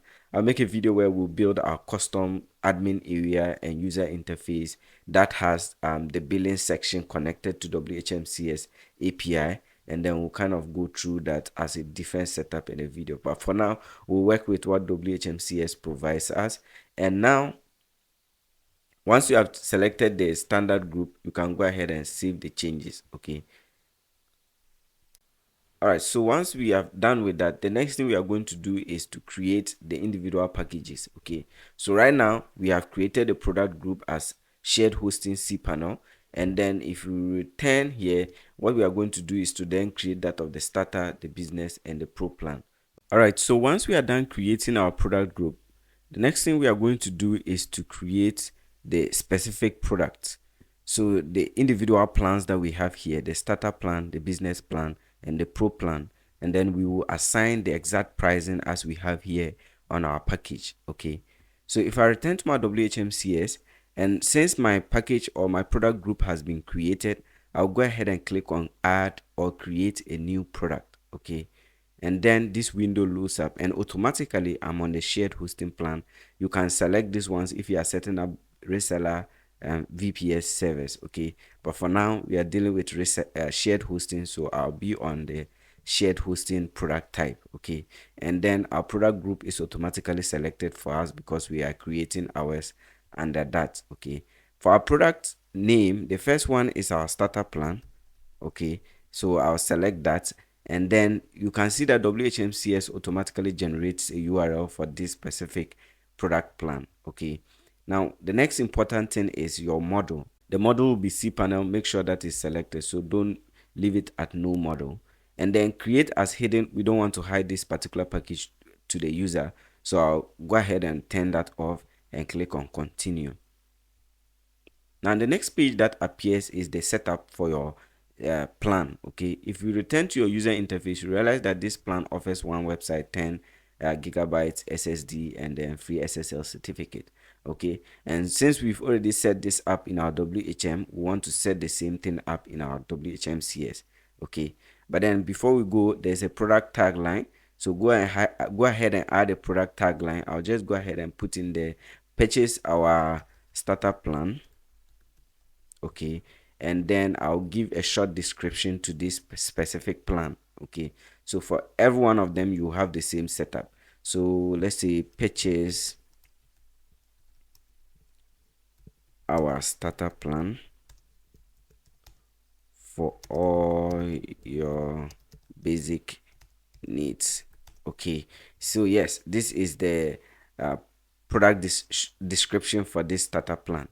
The next thing is our product description. Now this is going to be the list of resources that comes with this specific package. Okay, so I'll go ahead and paste in this right here, and I'll leave a link in the description to this document. You can go ahead and select it, but for us we are giving them 10 gigabyte SSD storage, so I'll just correct that, and then you can go through them and then edit them. Okay, so you can basically go through it and design it the way you want. Okay, yes, or add the resources the way you want, and then this will apply. So make sure you're adding the product tagline that you want and the product short description that you want. Okay, and for the rest, require a domain. So anytime someone selects this specific plan, they will be required to either register a domain, transfer a domain, or carve some kind of domain. Okay, and I'll go ahead and click on save changes. Okay, now once you save the changes, the next thing is our pricing. Basically, this is where you'll be making all of your money. Okay, so now if you open this page, it is automatically set to by default to free. However, you wouldn't be giving your hosting plans for free. Okay, you want to make some recurring income from this.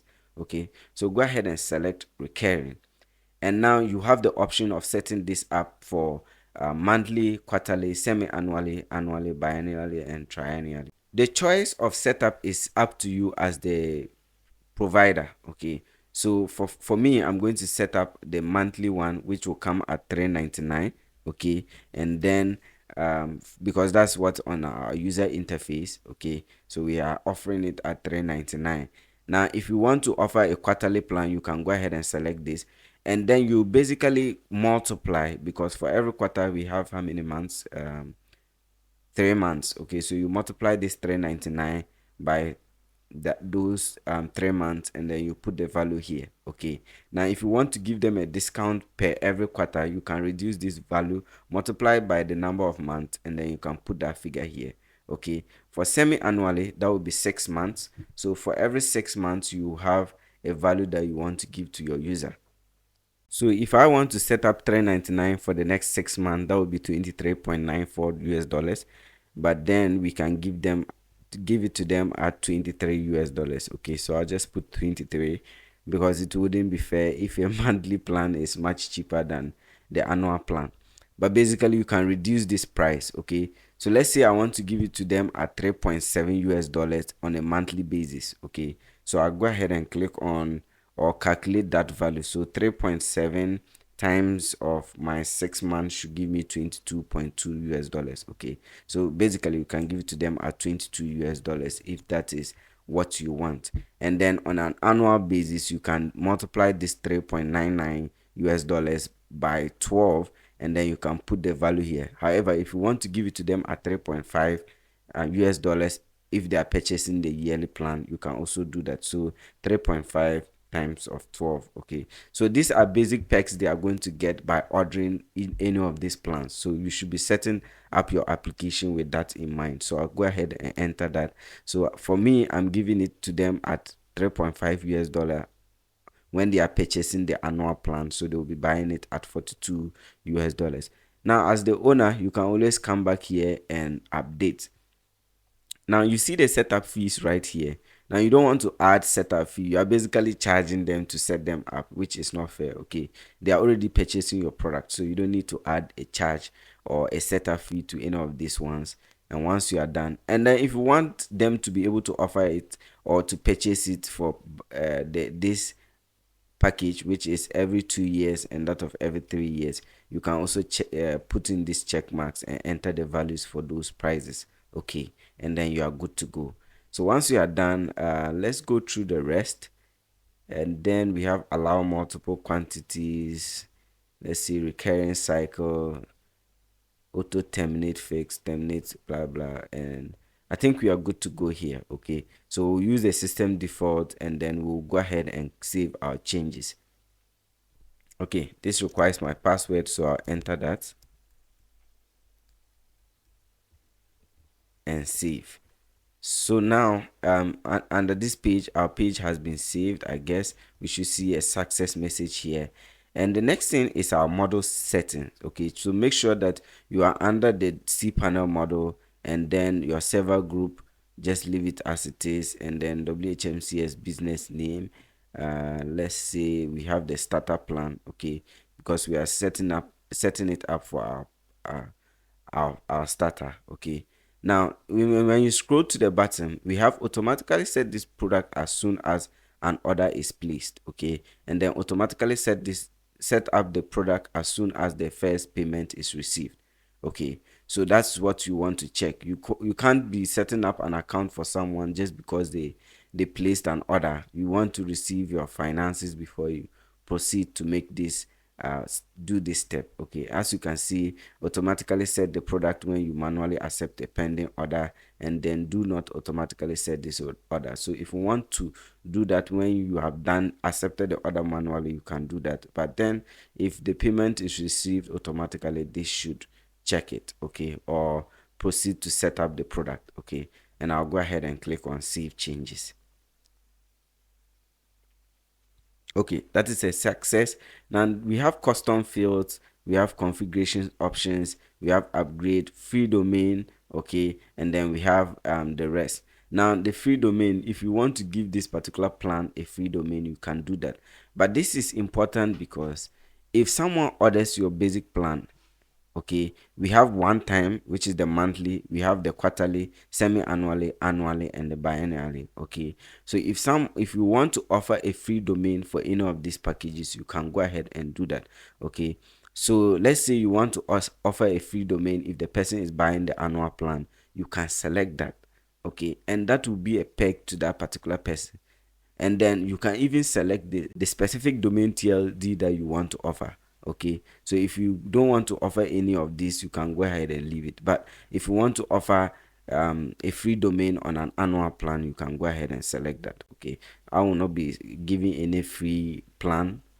Okay, let me return to my setup page. We're at free domains, and then you can select any of these plans. Okay, we have cross sell, we have others that you can also read and look at. Okay, and then we have links.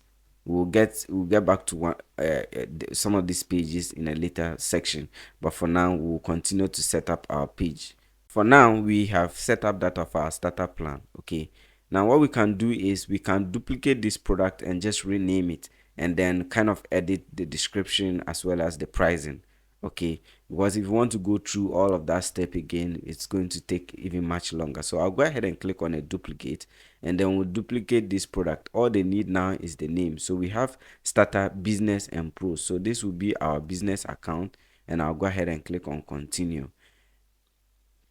Now under this step, we are giving this business account 5 websites. You can look at your UI to determine. We have 5 websites. The price will be $7.99, 50 gigabytes SSD, and the rest is the same. You can basically check that up. So this is a 50 gigabyte SSD. You can change the tagline, because once you are copying the plan, it will be the same tagline. So make sure that you are changing this. Now I don't want to go through all this because it will just prolong the video, and then let's just continue so that we can be quick. Okay, so we'll save the changes, and under this product pricing, we don't want, because we duplicated it, it's going to apply the same pricing. However, you don't want that to be done. So this is $7.99 every month, but let's say we want to give it to them at 7.5 every 6 months. Okay, so I'll do my calculation, and that will be 7.5 times 6, and that will give me $45. Okay, so if they are ordering for this for the annual the 6 month, they'll get it at $45. And if they are ordering it at the yearly plan, maybe you can give it to them as $7, and that will give us $84. Okay, so that is how you can set it up. It should be $84. Okay, so that will be for the annual plan. Okay, so you make a reduction for them. Now if you multiply this, basically the person will be making a savings by buying your annual plan.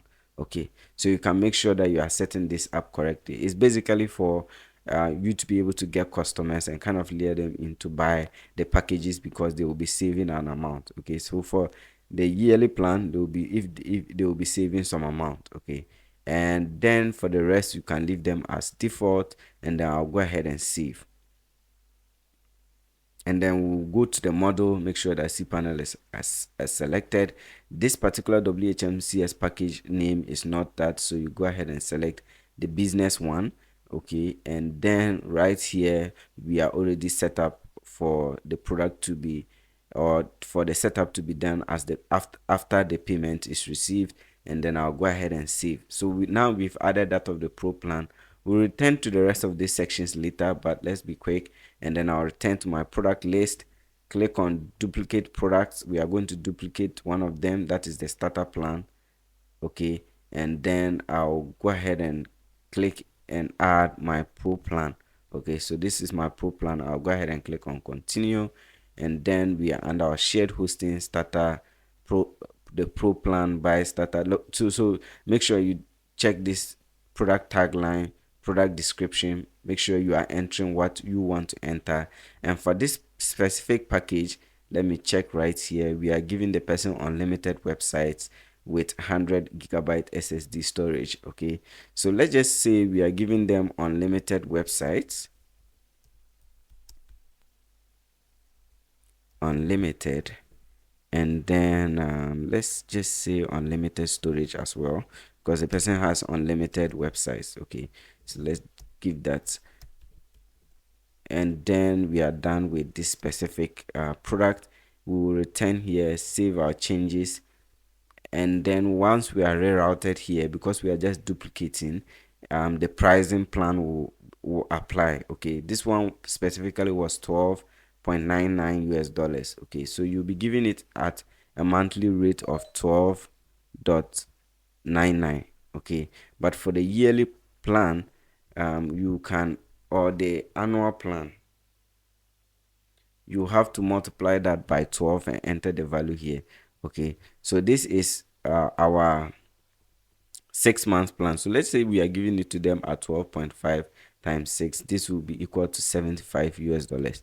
Okay, and right here on our annual plan, let's just say we are giving it to them at 12 US dollars, and that will give it to them at 144 US dollars. Okay, and then for the rest, I think we should be okay, because it's a duplicate. We'll go ahead and save the changes. We are done with the pricing. Come back here to the model, make sure that cPanel is selected, and for your WHMCS package name, let's change that to the Pro plan, and then right here automatically this second one should be selected, and we will save our changes. Alright, so now that we have successfully created all our products, okay, and then we have our starter, business, and pro plans, the next thing I'm going to show you is how this works. Okay, so if you return to your web hosting template /billing, okay, and you are navigated to this page, we can basically go through our store and see how that works. Okay, so I'll go to the store, go to shared hosting cPanel, and because this is your setup, so I'm going to show you how it works, and then you can select any of the plans right here. Okay, so we have the starter plan and the business. So I'll go ahead and select the business plan, and then I'll enter any domain right here. Let me say Dave Collection. Okay, so this Dave Collection now, and I'll check if this domain is available. This is basically how your users will be using the platform. So first of all, they will choose a domain, and then they will continue. Okay, and then you can see that you get your order summary as well as the configurations page, what you are purchasing. So under your order summary, we have that of the shared hosting cPanel, which is a monthly 7.99 US dollars. Okay, and then you can select your billing cycle. Okay, so for now it is the 1 month, but from the setup we gave them the option of choosing either of this. Okay, so I'll select the yearly plan and go ahead and continue. Now we haven't set up domain names yet. Okay, so this EPP code is showing an error. All right, but then we'll set up domain names, and then when we retest again, it will be successful, and then you can see your domain pricing together with that of your hosting pricing, and under your order summary you'll see that domain pricing added to that of your hosting plan. Okay, and then we'll also look at how to set up affiliate programs and other domain add-ons, set up product add-ons that your users can add to their services. Okay, so right now I'll go ahead and return to my WHMCS, and then into my home page, and then we'll proceed with the rest of the setup. Right after we have set up our hosting plans, the next thing I want to show you is how to set up free domain name for specific plans. So if you navigate to the edit button and click on it, you'll be returned to this window that we used to set it up. Okay, if you navigate to free domains, under free domains you can select the number or the way you want to set up the free domain package. So right now it is none, but the recommended is that you set up a free domain during registration and transfer only, and then when they have to renew, they will pay it as normal. You can select the specific billing cycle that you want to apply that free domain to. Okay, so recommended, let them buy that free or let them get that free domain offer on an annual purchase. Okay, and then right here you can enable the domain TLDs that you want this to apply. So right now it has .com, .net, .org, but you can basically remove the ones that you don't want there. Okay, or if so right now I've selected .info, okay, but if I want to apply this to all of them, I'll basically hit my control and then I'll select all this and save. So now for every .com, .net, .org, .biz, .info that the person is purchasing on my pro plan on an annual basis, they will have a free domain. And I hope that makes sense. Okay, so make sure that your setup makes sense. They should be buying or getting the free domain only on an annual purchase, and then you can basically enable the domain TLDs that you want. Okay, so based on what you'll be able to afford to give it to them for free, you can select or deselect. Okay, so let's say I don't want to give them .org and .info on a free domain, then they will only have the option if they are ordering .com, .net, .biz and .info. But for now, I'll just enable all of them and click on save changes. And now for anyone who orders my pro plan, they will get a free domain on the yearly plan. So I hope that makes sense. So that is it for setting up free domain on the individual packages that we have here. So you can basically go through and set up your free domain for the different packages that we have. All right, so the next thing I want to look at is how to set up knowledge base and announcements. So knowledge base is basically a list of articles that your users can turn to if they face challenges, so that they don't necessarily have to create tickets for every technical support that they face. Okay, so you as the administrator can create these articles on specific topics that your users usually face, so that anytime they have an issue, they can basically read that and be able to resolve their problem. Okay, so if you go to the cPanel homepage, you will see that there's knowledge base. Okay, so the knowledge base, if you have users on your account, when they log into their admin area, they will have access to the knowledge base as well as the announcement. So knowledge base, you write the article, or if they have any question, they'll search here, and based on the topics you've been writing on, they'll have them listed right here that they can read and then kind of reference and apply that on your hosting platform. Now, if you have an announcement, maybe you want to do giveaway or do a Christmas giveaway, you can put it in an announcement, and then your users can read that and basically be happy that your service is set up for them. Okay, so right now the only announcement I have here is thank you for choosing WHMCS, welcome to WHMCS, but we can get rid of this and basically set up our own announcement. Okay, so right now I'll start with setting up knowledge base, and then we'll proceed with that of announcement. So I'll return to my WHMCS, and under your home page, navigate to utilities. I don't think it is utilities, I think it's support.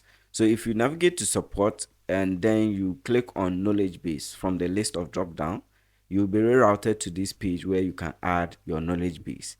Now with your knowledge base, you can add a category as well as the article. So a category is basically a parent name for the articles that you are going to write. Okay, so let me just say I'm categorizing this specific one as cPanel. Okay, and this is the category that I want to create, and this will cover all cPanel related topics. Okay, so every question they have around cPanel, I want to keep it under this category. Okay, so once I have created that category, I'll go ahead and click on what save category. Now I have one category created for my account. I've successfully created one category under our knowledge base. Okay, so you are here under your knowledge base, and we are under the cPanel category. Okay, so if you want to create another category for this particular knowledge base, go ahead and go back to the home page before you create or add another account. So you can return here, click on knowledge base home. If you click add category while you are here, you are creating a category under the cPanel category. Okay, so you are basically nesting them. But if you come back and you click on knowledge base home, now you see that the cPanel one is a separate knowledge base category, and then if you click on add category, you are creating another category for a different topic. Okay, so let's just say we want to call this cPanel security and all your security related topics. Okay, all your security needs, let me leave it as that, and I'll click on add category. Now, right now, again, we are inside of the cPanel security category. But if you want to return to your knowledge base home to create another one, you can go ahead. So your users, let me return back to the knowledge base and refresh, and we should have some categories right here.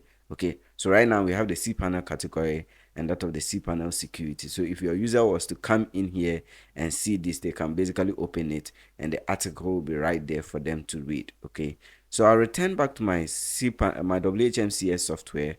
I'll click on my cPanel category 1, and then I'll click on add article, and then the name of this article will be hosting with cPanel account.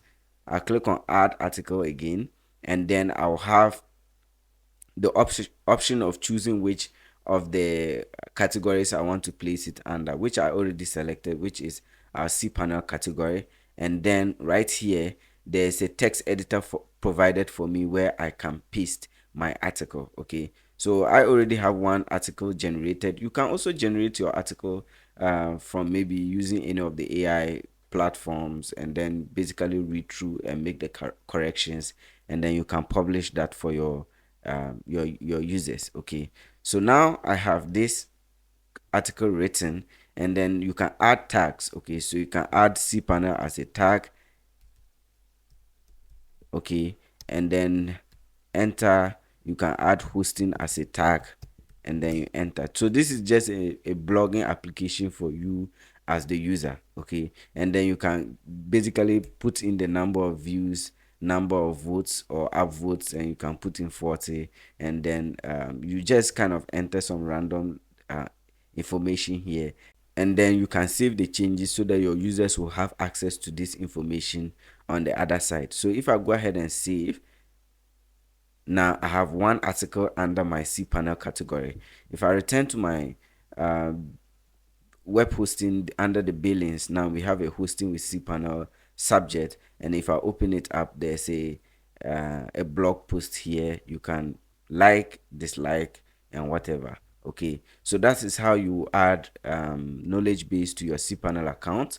And then the next thing I'll do is show you how to create your announcement. All right, so once we have successfully created our knowledge base, the next thing I want us to look at is how to create that of announcements. Okay, so we have the default WHMCS announcement, but then when I return to my my WHMCS account and to my support, I can navigate to announcement, and in this case I'm going to create an announcement.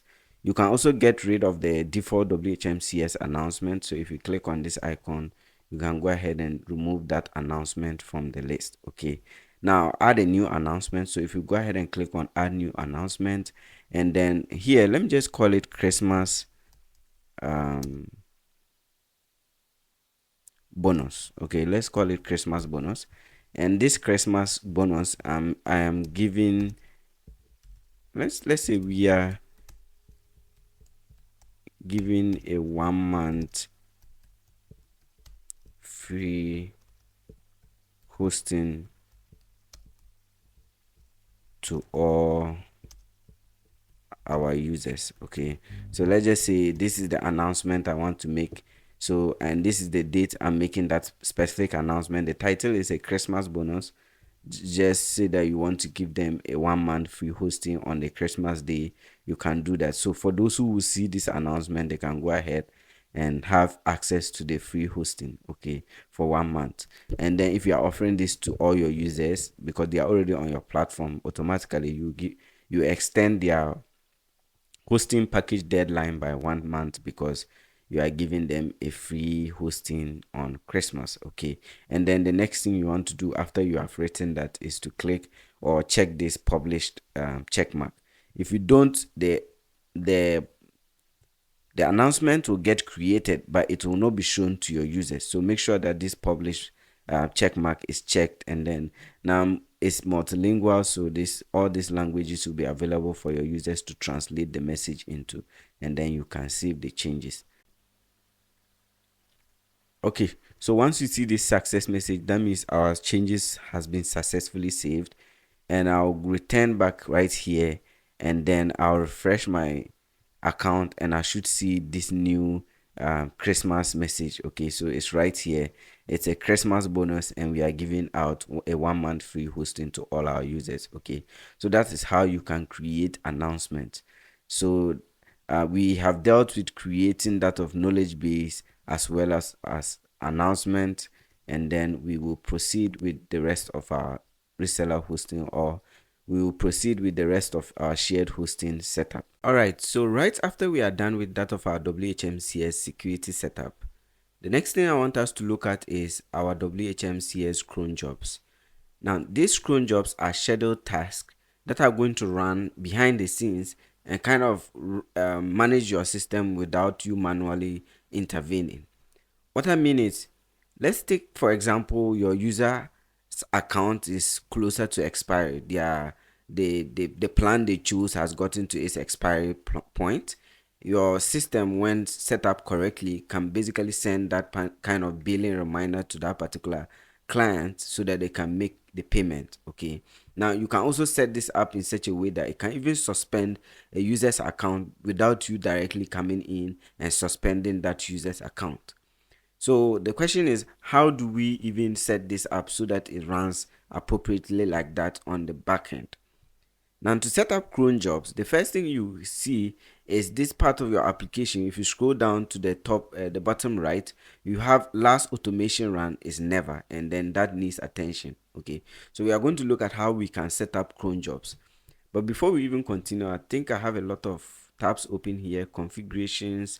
We are no longer editing anything in these sections, so I can just basically close some of them so that I kind of have limited windows to work with. Okay, so yes, once you navigate to where it is written last automation run, which is never, you can go ahead and click on that. And once the page loads, so usually when you are trying to access any sensitive part of your application, it will require you to sign in. So just enter your password and log in. Okay, so once you are logged in, you'll be rerouted to this window, and as you can see, it says there's an error, and then you can click to resolve, and the last cron invocation is never. Okay, so your invocation frequency is never. It has not even been set up, talk less of even running. Okay, and the next daily task run is not applicable. But let's take a look at some of the few things that are listed here. So there's the time of the day where your cron will start. So it's at 9 a.m. You can basically change these things the way you want. But let's look at some of the things that this cron can do. So as you can see here, it says to enable suspension. So if you don't want crons to do that, you can basically uncheck. But if you want it to check and enable automatic suspension, you can check. So whenever this scheduled task run, it can look at which account is near expiry. So if the account has to be suspended, WHMCS can kind of just handle that behind the scenes without you manually intervening. Okay, so you can see it sends suspension emails, enable on suspension, send on suspension email, enable termination and termination delays. Okay, and there's a ton of things that your cron jobs, when they run, can really enable for you. So one thing I advise is that you take your time and read through these things. Okay, because they are really important.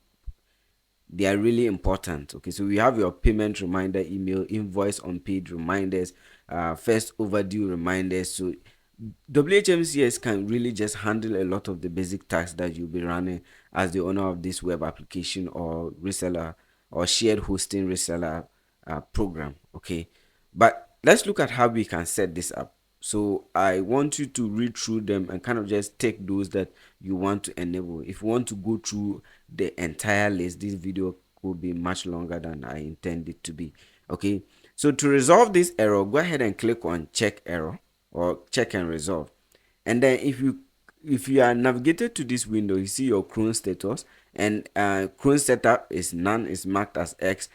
Cron invocation frequency is never 2 because it's X, and then your daily crons run, daily crons completing. Okay, so that what I'm going to show you is how to set up these crons so that when they run, some of those billing information, your client suspension, and a lot of the basic tasks can be handled for you, and then you rather focus on kind of giving much more technical support to your users. Okay, so to do that, you can return to your cPanel accounts maybe in the home page. You don't really have to worry, but It doesn't matter which window of the cPanel account you are, you can just use the search tool. Okay, so on the search tool, just type Cron, and then you have create, manage, delete, schedule task. Okay, so just go ahead and open that, and this is how we are going to set up our Crons.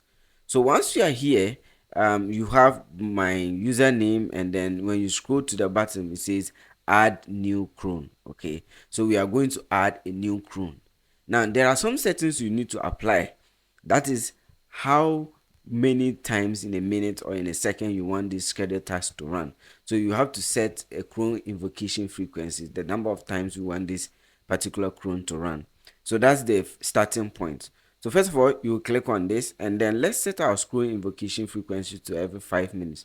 So basically, every 5 minutes this cron will run and kind of check your entire system to see if there are any new changes or if there has been any updates, and then it will communicate that to your users or your clients if it has to be done. Okay, now for the rest, you can see we are running it once every 5 minutes, and you can see the description here.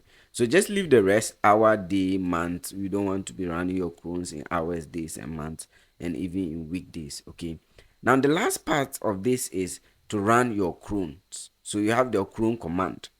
Now if you return to your WHMCS account, and then you check on the top, it says recommended schedule is every 5 minutes or a frequency as your hosting provider allows. So that's why basically I'm going by this convention of 5 minutes. Okay, and the next thing you have to do is just copy this cron command right here, return to that cPanel account, and under this command tab just paste it. Okay, it's just as simple as that, and click on add new cron, and now this cron will be added.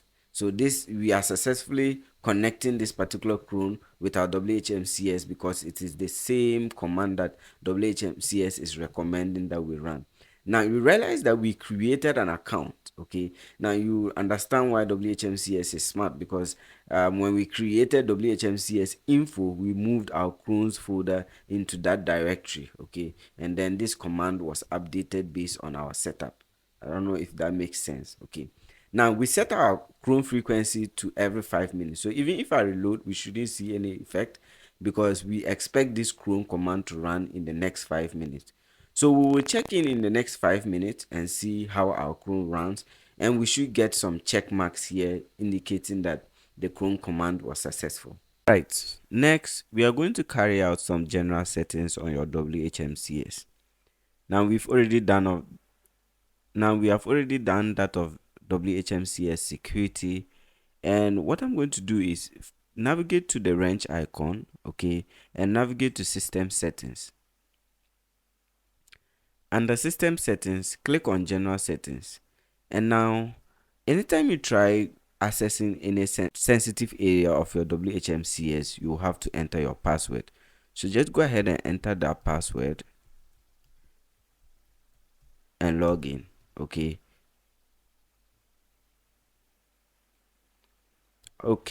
so once you are logged in, we have these individual sections that we are going to set up next.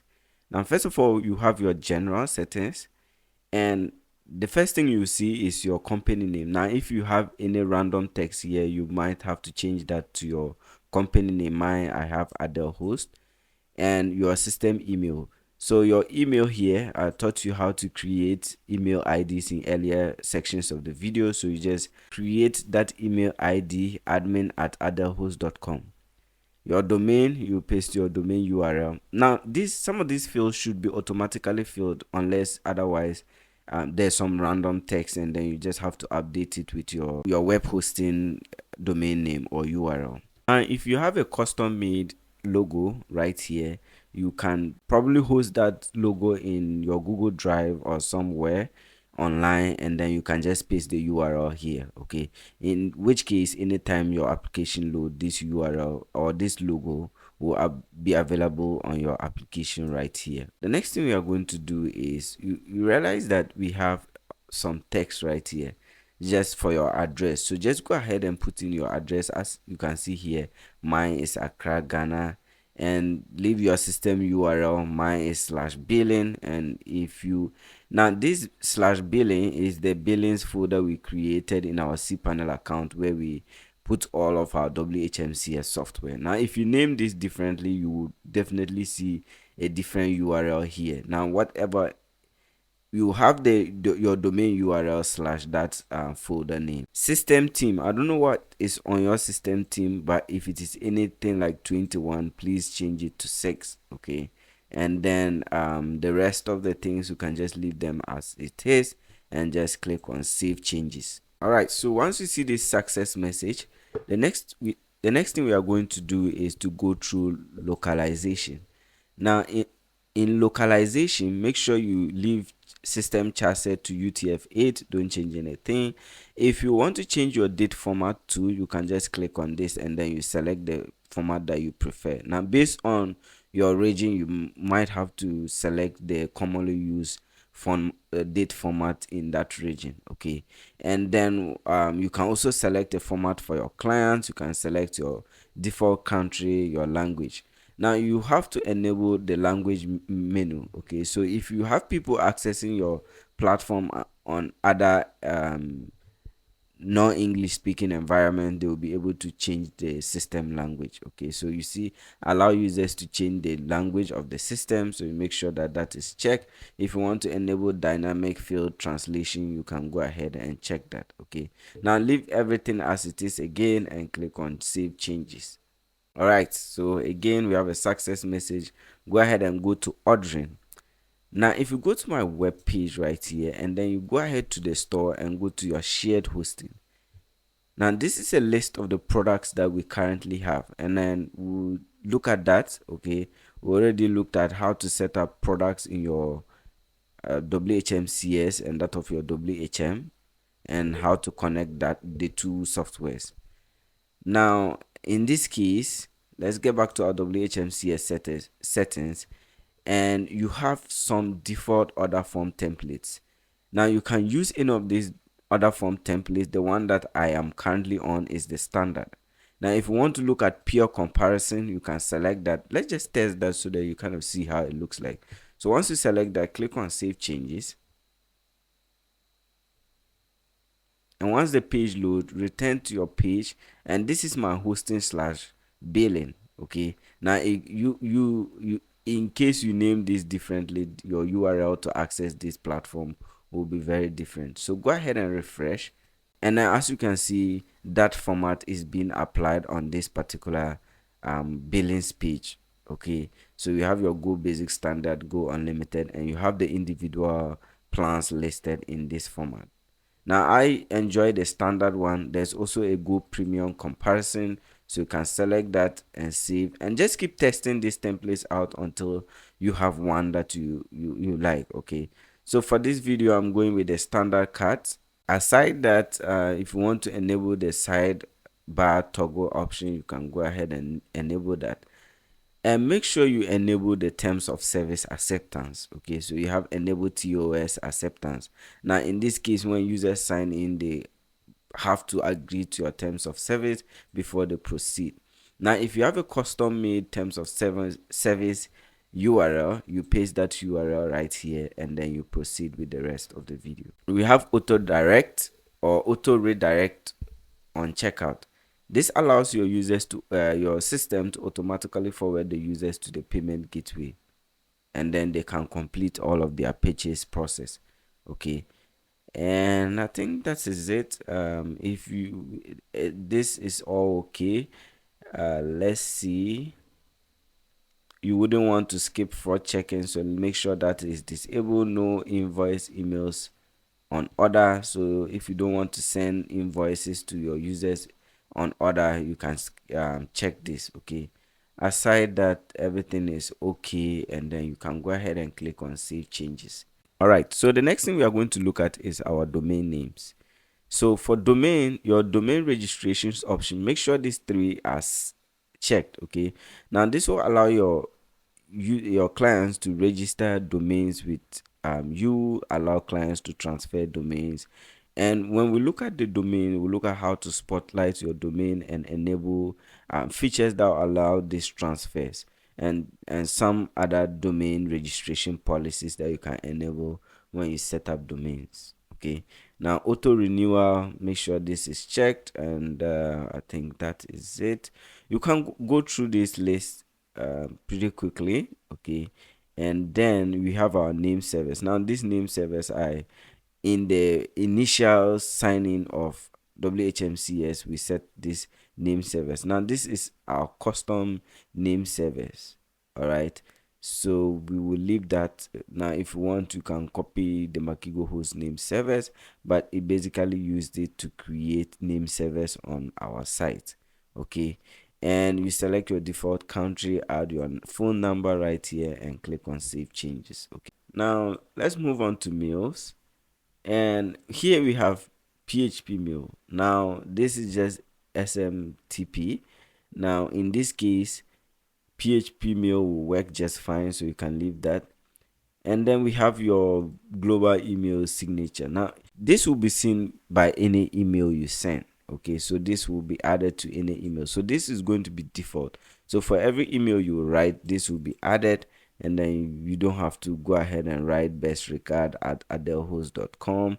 You can just use this and then you are done. So now you can customize this. I put this there myself, so you can go ahead and customize yours.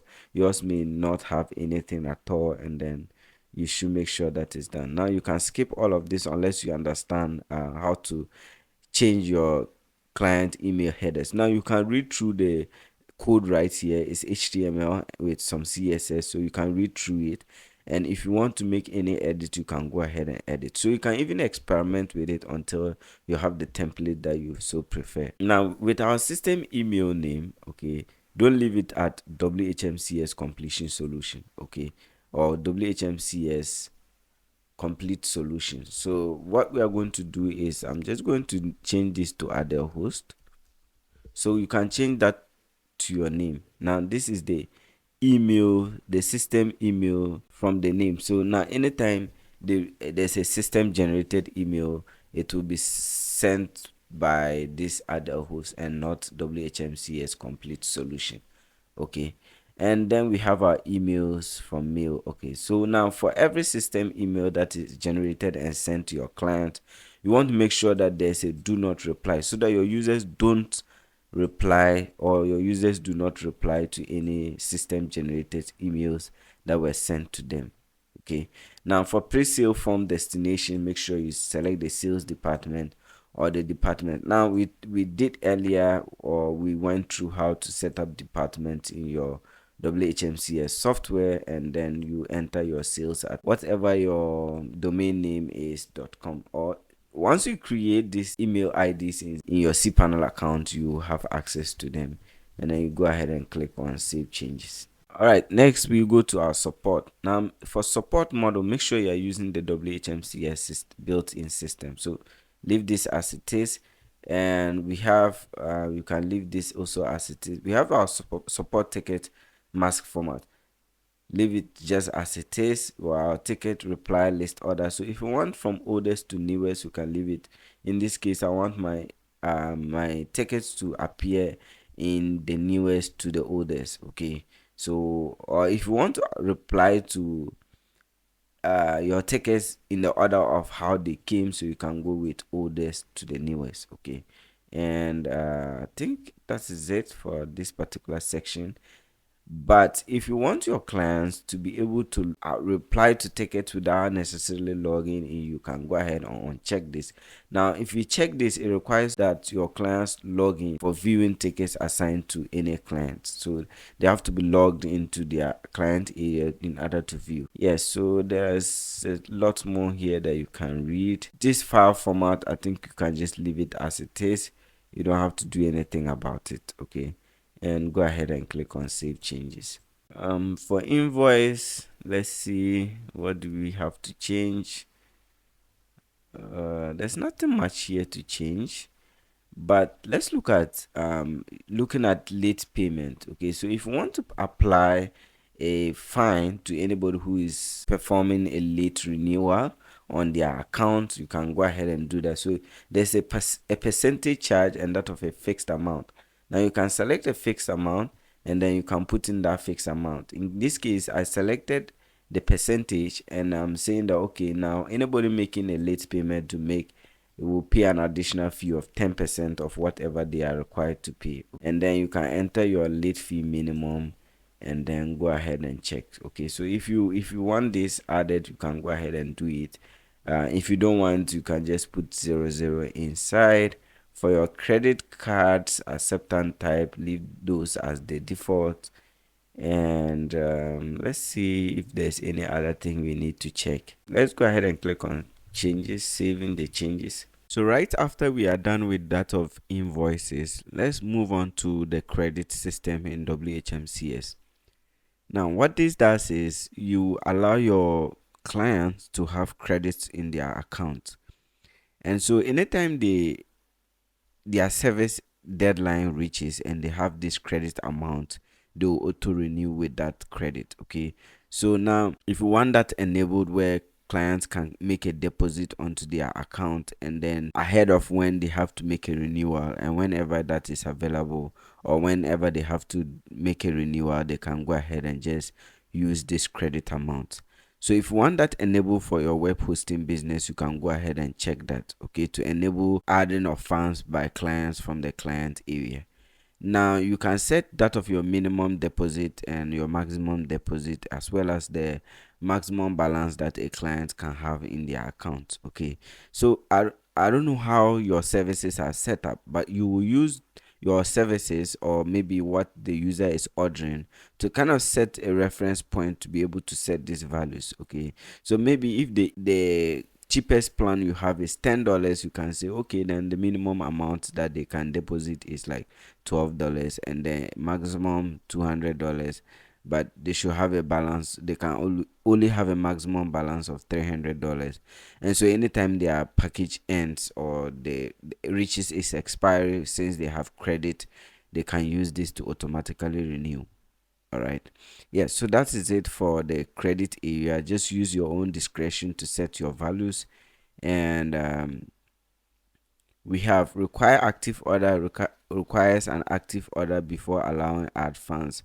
Yes, so make sure you check this one here. That will require that your users have an active order before they are able to set these funds. Okay, so if you read the text, it says require an active order before allowing add funds use. So any user that is on your platform must have an active order before they can set up these credit plans, and then anytime that active order expires, they can automatically renew with the amount that they have in their credit account. Okay, yes, so yeah, it says here on the automatic credit use, so check to automatically apply available credit from a user's credit balance to recurring invoices. So that's just what I explained earlier. So it's basically when their services expire, they'll automatically be renewed with the credit that they have in their account. Yes, so once you've made the choice with regards to the settings, once you've decided on the values that you want to set for both the minimum deposit, maximum deposit, and that of the maximum balance, we can go ahead and click on save changes. Now this section is not a compulsory section, so you can basically disable it, in which case your clients will not have access to use this service. Okay, right after our credit system is an affiliate program. Now in earlier sections of the video, I said one way to market your web hosting business is to enable affiliate program. Now what happens is that people can sign up for an affiliate program, and with your affiliate program, they can decide to share an affiliate link where users can use it to sign up, and then by virtue of the fact that people are signing up to your web hosting business using their link or their code, you have to pay them a certain amount, okay, or a commission. This is a way to get your web hosting business out there. Now to enable it, just go ahead and click check to enable the affiliate system, and then you set your affiliate earning percentage. Let's say for every affiliate you want to give them a 30% commissions on every user that comes in, and then you have your affiliate bonus. The bonus is the amount you want your affiliate users or your people who have signed in for your affiliate program to have, and now this they will always get just right after signing up as an affiliate. So let's say you want to give them $5 for signing up for an affiliate program, you can go ahead. But if you don't want them to have that, I can also leave it at $0. I do suggest that you just give them some $5 just by virtue of the fact that they are signing up to your affiliate program. Okay, so this is a bonus amount of money that they are going to get. Now there's a threshold where you want to make payment. Now, so that is where you have your affiliate payout amount. So if you want to pay your affiliate once they get to a $25 mark, you can leave that, or you can decide, okay, all your affiliate must have a $100 amount in their affiliate commission to be able to make a withdrawal, or for your sales team to be able to make payments to their account. Okay, so these are all up to you. You can make your choices on the numbers. Now there's an affiliate commission delay. This particular one is very important. Now if people are signing up to your web hosting business, some are likely to cancel their orders, by then you would have made this payment. Now depending on your policy, you may have to readjust these numbers, because if someone pitches a product from your platform, the affiliate marketer gets a commission. But then if the user cancels the plan and you still give this person a commission, then you are making a loss, because then you don't have the user. Now you have your refund policy, in which case you still have to refund this user's money to him, since they are deciding, okay, they are no longer continuing with your service. You don't have to keep their money in your account. Okay, so this will set up a period just to make sure that these monies are actually secured, and they come from they come from clients that are going to stay and that are going to continue to use your service. Now whether they continue to use your service, the threshold is these people must just wait for 20 days if they are users, or if their affiliate commissions are still valid, and anybody who signed up through their link hasn't requested a refund or something like that, they get their payment. Okay, yes. So now you can select your payment request department. So what happens is that which department is going to make the payment, you can just select your sales team. And if there's an affiliate link, okay, so if you want to generate an affiliate link for your users, and there's a message area for you to create an affiliate link or affiliate code. Okay, yes, so you can use this section just for the purpose of marketing your business, and you can go ahead and click on save changes. Okay, so right after we are done with setting up our affiliate program, next click on securities, and on security, make sure that your users or your clients are asked to confirm their emails on sign up. Okay, so make sure that this is checked, and make sure that the reCAPTCHA is off when you are logged in. Now when we talk about this reCAPTCHA, we are talking about this right here. So you see that even on domain search we have a reCAPTCHA. Okay, so make sure that is off when you are logged in. Now on the reCAPTCHA type, make sure we select this is the default reCAPTCHA. Okay, so go ahead and just select this one right here. We want to use the Google reCAPTCHA. Now I'll share a link to a video that will help you set up Google reCAPTCHA and get your app key or your reCAPTCHA key and that of the reCAPTCHA secret key. Okay, another important section is how to enable the reCAPTCHA on different areas of your application. Now you realize that this domain search right here, we were using this reCAPTCHA was seen right here, but we don't want reCAPTCHA on every aspect of our application. Now we want to enable reCAPTCHA on our login forms. If a user was logging into our application, they'll just confirm that, okay, this user is a human. Okay, can enable it on ticket submission, but I want to disable it on domain checker. Okay, so people shouldn't have to enter a reCAPTCHA because they are going to check for a domain. Okay, for client registration, contact form, ticket submission, and that of the login forms, we'll leave that. Okay, so we'll check those as well. Now for the reCAPTCHA key, you can look this up and create a Google reCAPTCHA account, and then get your your reCAPTCHA side key and that of the secret key, and then you can just go ahead and paste that. Yes, so once you are done with that, there's nothing to do in any of these areas. Go ahead and click on save changes. All right, so that's it for the security aspect of the WHMCS general settings. Now once that changes is saved, the next is our socials. Now this just allows you to add links to your social media accounts. So we have so many of them. We have Bitbucket, we have Discord, we have Facebook, we have Flickr, we have GitHub, Gitter, Instagram, LinkedIn. So if you have accounts on these platforms, you can just go ahead and paste the links right here and click on save. Okay, so they even have one for YouTube. All right, now there's an announcement tweet, so enable tweet button on the announcement area. So if you don't want to enable these ones, you can just go ahead and click on save changes after you have added your social URLs here. And the last part is other. Now with other, the first thing is that you want to check that your users can choose whether they want to have marketing emails sent to them. So when you are purchasing, or when they are purchasing the order, they'll have this option asking them would they want to sign up for any marketing emails that may be sent to them by your hosting provider, in this case other host. Okay, yes, so you require users to opt in, so you enable this to require users to opt into marketing emails.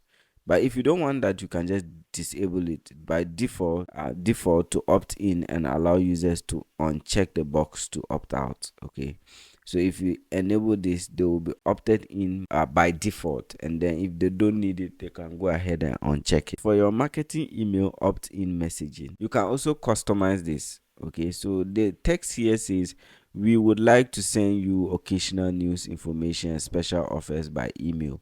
Now you can customize this based on how you want to run your business or your business model. Now we have admin client display format. So depending on how you want it, you want to show their first name, or you want to show company name if set, or show full name and company if set. Okay, so these are all up to you. Let's see. One field that you need to note is optional client profile fields. Now, if you want to enable some profile fields as optional, so let's say you don't really need the person's address or postcode, you can set those to be optional. Now, what happens is when they are filling the form during sign up and they don't enter a postcode or address one, they will still be able to proceed. But if you uncheck this, then they will be required. So all your users will be required to enter these details before they can proceed. Okay. There's another aspect, which is the locked client or user profile field. Now, for these ones, you want to check areas where if your users wants to change them, then they will have to contact you, and then you make those changes on their behalf. Okay, so what happens is that your users cannot directly go in there and make changes. So you are doing this for the security of your users account. So in case someone accesses their account and logs in, the person would definitely want to change their first name, their last name, as well as that of their email address and phone number, so that they can completely take over their account. Okay, so you can disable that, and in which case any time or anytime they want to change all of this information, they will have to reach out to you via email or create a support ticket, and then you assist them with that. Okay, so that you just prevent your clients from just randomly changing information right after they are signed in. Okay, now we have client details change notification. Now you check to send an email notification to admin or user details change. Okay, so make sure that is checked, and then show cancellation link. So check to show the cancellation request option in the client area for products. Okay, so you can also leave all this checked. Everything is fine, you don't have to worry about them, and go ahead and save your changes. Requesting to add my password. And you need to know that this will happen from time to time, so all you have to do is to enter your password and you are back. Okay, so yeah, that is it for the general settings of WHMCS. Definitely you can read through the list of items that you are required to look at individually and set it up based on your preference. Okay, so for now we'll just return to our WHMCS software and proceed with the rest of the video. Right after our WHMCS general settings, the next thing I want to show you is how to set up domain names. So you realize that if anyone visits your application, they will be able to search domains and then make their purchase. So let's just say we enter a domain name like Big Joe Collections, okay, and .com, and you go ahead and click on search.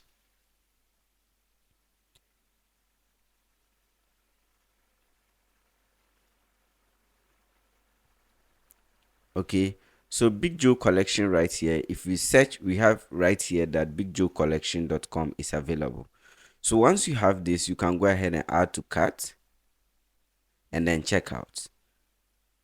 Okay, and right here you can see that we don't really have much going on here. Okay, so we just have the name service right here and nothing more. We have a yearly registration period, and then a message right here saying that, oh, we are going just the domain route, we are not purchasing any hosting. We'll go ahead and click on continue,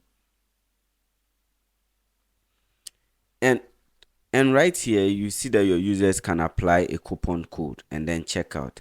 Now what you don't see here is all the domain add-ons like DNS management and the others.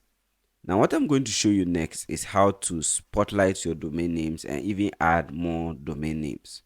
So your users can order a .org, .co, .gh, whatever domain name you want to add, you can basically add that in your WHMCS software, and your users will have access to that. Okay. Right after our WHMCS general settings, the next thing I want us to look at is domains. Now we did do some settings on domains in the WHMCS general settings, but this is how we are going to add domain search features in your application. Now if you look here, we have a number of domain TLDs, the domain extensions that we have here, .com, .net, .org, and .base, as well as .info, and then the individual pricing that we will have on these domains. Now what we're going to look at is how to set this domain pricing. Now the very beginning of the video, we just set these prices to $16, and that's how come it has been applied. But in this case, we are going to look at how to assign individual prices on this domain based on your domain reseller that you are going to be choosing in later parts of the video. So what we are going to do is, if a user visits your application and just type in any domain, in this case I'm using the example of bigjoecollections.com, and click on search. All right, the application handles the whole process, checks to see if that domain is available, and the users can add to cart and check out. Now don't worry about this, it just shows that you are not buying any hosting at this point, and you can click here if you want to purchase hosting. Let's go ahead and click on continue.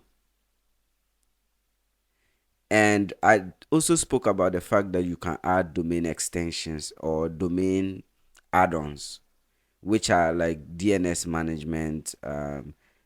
If the person wants to enable ID protections on their domain, they can, you as the administrator can add those options here and price them such that the individual can add it.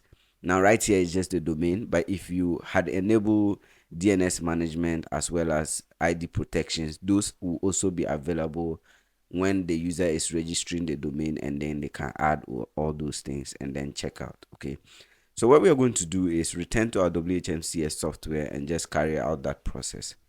So return to your WHMCS homepage, navigate to System Settings.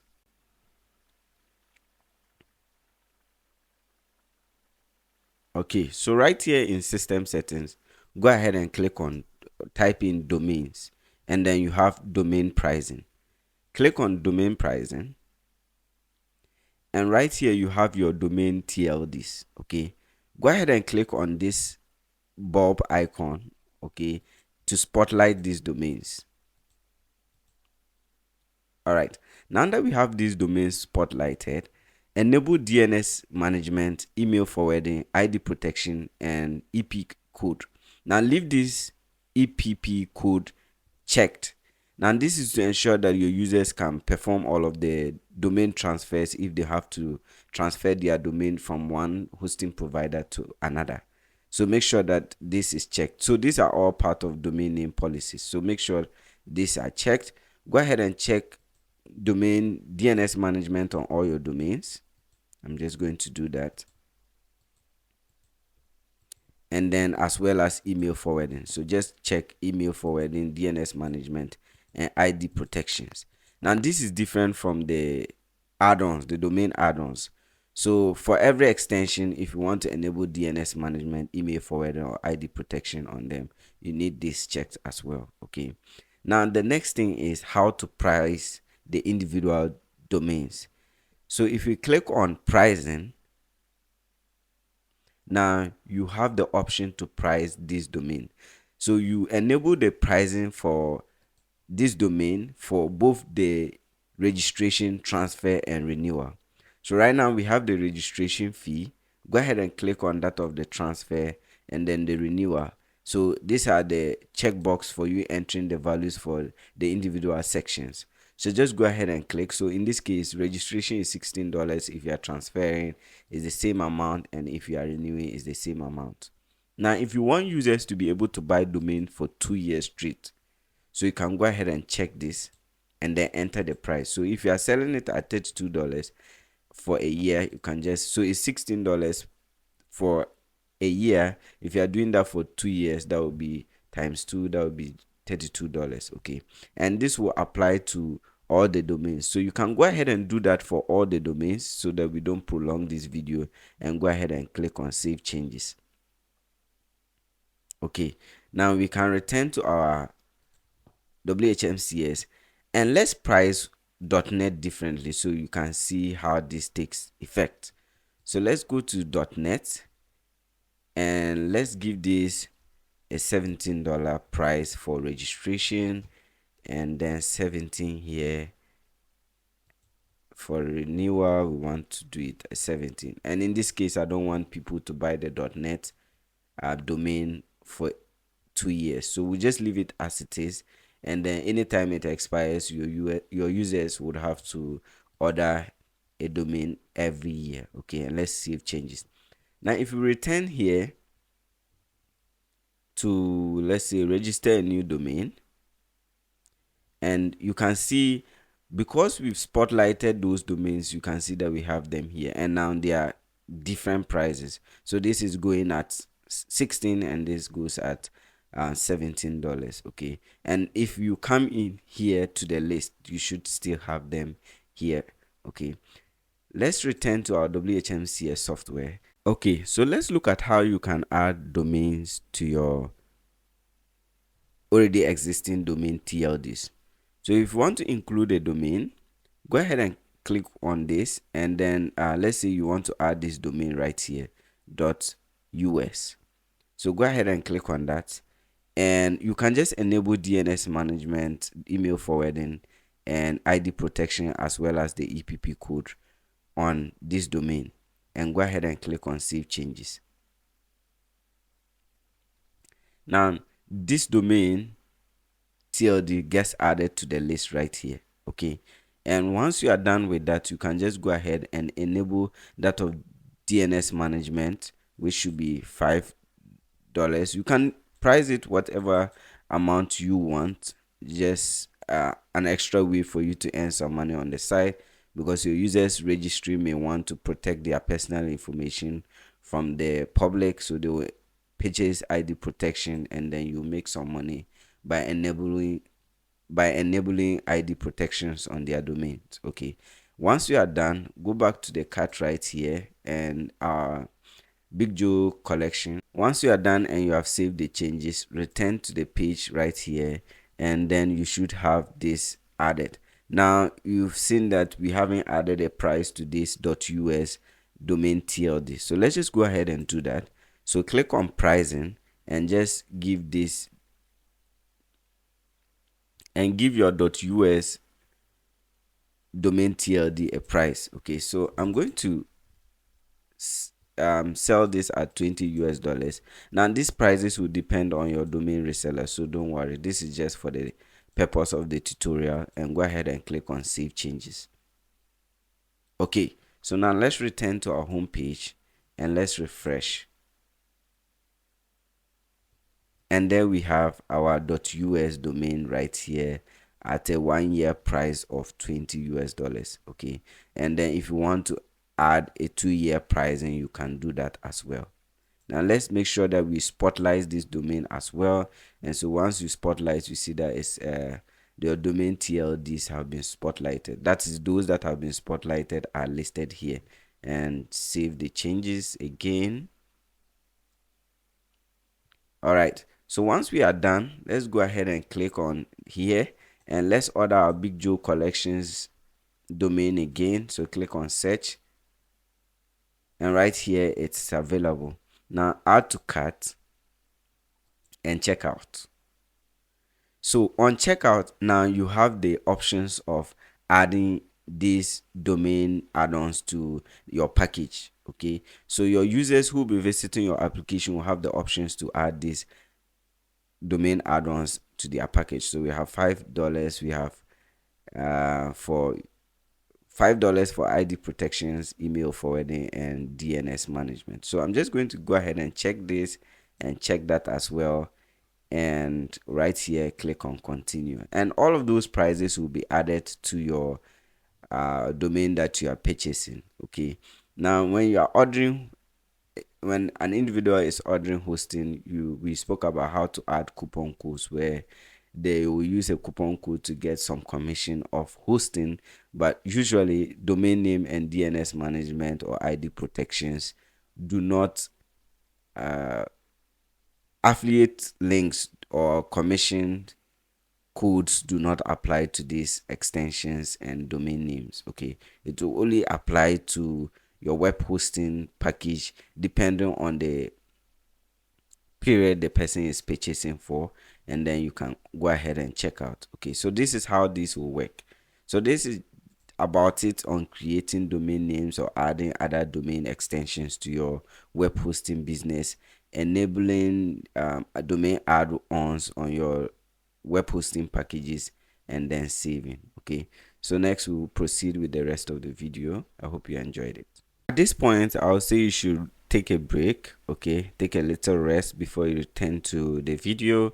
We are covering a lot of information right here and it can get overwhelming with time. Okay, so make sure you take a break and then return to complete the rest of the video. Hello and welcome back from the break. Now, right after we are done setting up our domains and adding different domain TLDs to our platforms where our users can purchase, the next thing I'm going to look at is how to enable the domain reseller program. So basically, when your users order for a domain, you resell that domain from another platform to your users. Now, the platforms here, you have GoDaddy, Namecheap, and there are a ton that you can choose from. Now, through my own research, I realized that a platform known as ConnectReseller have a domain pricing that I want to recommend. Okay, now they are not sponsoring this video or anything, so it's just a useful resource that I'm sharing. Now they have a promotion here and you can see the different domain TLDs that they have at this promotion. Now with this domain ConnectReseller program, I'm going to show you how to integrate that with your WHMCS software. If we navigate to settings or this wrench icon and click on system settings, type in domains, and we have domain registrars. Go ahead and click on that. And right here, we have a list of domain reseller platforms that came by default with the WHMCS software. So with this case, you have the option of going through these platforms and looking at how their reseller programs work and integrating. So if we click on activate on any of them, you are required for this particular platform to add a source, a password, and then there's a test mode if you want to do that. Okay, now the platform I'm going to use here at ConnectReseller.com. So if you visit their homepage, just ConnectReseller.com, navigate to integration options and click on WHMCS. Right here in your integration options, okay, you already have access to look at how the control panel of ConnectReseller looks like. Okay, we are not going to look at that. You can go ahead and click on WHMCS model for domains. Now there's instructions. You can read a lot of information about these systems here. But if you click on WHMCS model for domains, we are rerouted to this page right here. Okay, and there's an instruction on how to enable all this in your WHMCS software as well as your cPanel, but that's what we are covering here in this video. So there's the domain registrar. Just go ahead and click on get it now. Now we download this ConnectReseller model for domains onto our device, and then we will go ahead and use that to add to our WHMCS software. So we'll enable that and it will be available on our WHMCS software where we can activate. Next, log into your cPanel account. All right, and right here in your cPanel account, let's go to our file manager. Navigate to your public_HTML. Go into your billings folder, and under billing, navigate to models, and within models we have registers or registrars, and this is a list of all the registrars that you have in your WHMCS right here. Okay, now what we are going to do here, let's go to this section right here. Go ahead and create a folder and name this folder ConnectReseller. Okay, so this is our ConnectReseller folder. Let's spell that right. So we have ConnectReseller. Let me just confirm that from their platform.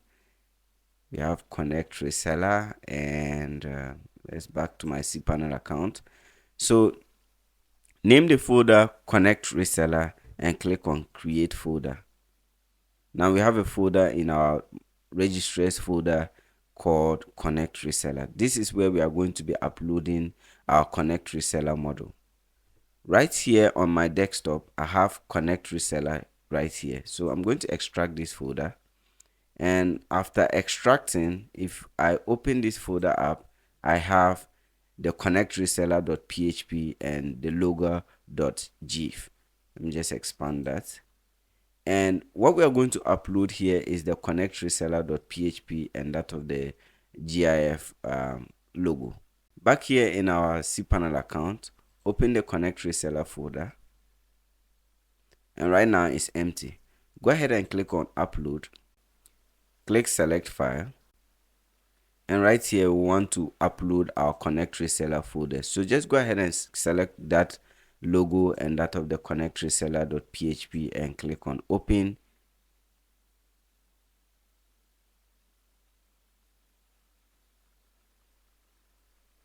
Okay, so we have the ConnectReseller.php, and let's select another file, this folder right here or this logo right here, and add.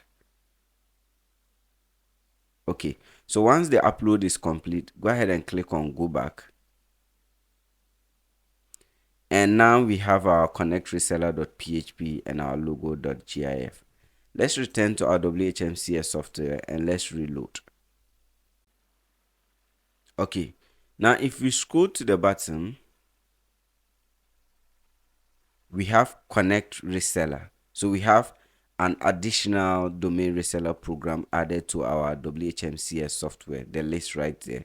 So we have ConnectReseller. Now if we click on activate, now you will be required to add your API key, your brand ID, and that of a coupon code. Now in this case, we are not affiliates, so we are not adding any coupon code. We'll just sign up for an account, add our API key and that of our brand ID. Okay, so what we are going to do next is we are going to sign up to ConnectReseller and get our brand ID as well as that of our API keys. Okay, so return to your ConnectReseller, go ahead and click on sign up, and when you're signing up, you have the option, this is an Indian platform, so you have the option to choose whether you're an Indian or if you are from the global platform. Just go ahead and click on global. So if you are from India, you can go ahead and select this, but in my case I'm selecting global.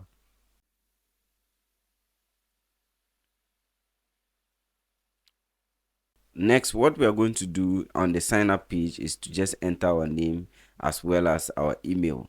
Now, when you sign up, they'll request a few information from you, stuff like how many domain names you'll be ordering in a month, or what is the demand in terms of domain names that you are going to be registering with them. So you just enter all of that information. So what I'm going to do is enter my name as well as my email address and sign up. So just enter your name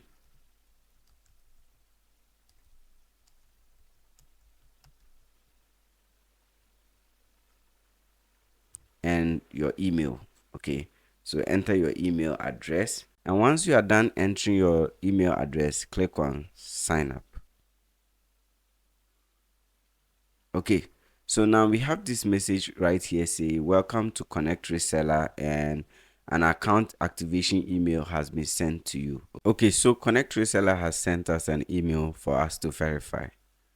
So go ahead and return to your email account, and then you should have your ConnectReseller email sent to you. Now, if you haven't received it immediately, this just takes a while to come, so you just wait a bit and then you should have this email. Go ahead and open the email app and click on the link that was sent to you. Okay, and now once the link gets sent to you, you need to fill this your information in right here. Okay, and then continue or proceed with the sign up. So what I'm going to do is just enter in my details and then proceed with the sign up. All right, so right here I have entered my information and I'm just going to proceed with signing up for the account. Okay, so with this, I think you can leave them your LinkedIn ID, your Skype ID, abuse email. If you want, you can enter the abuse email and go ahead and click on submit.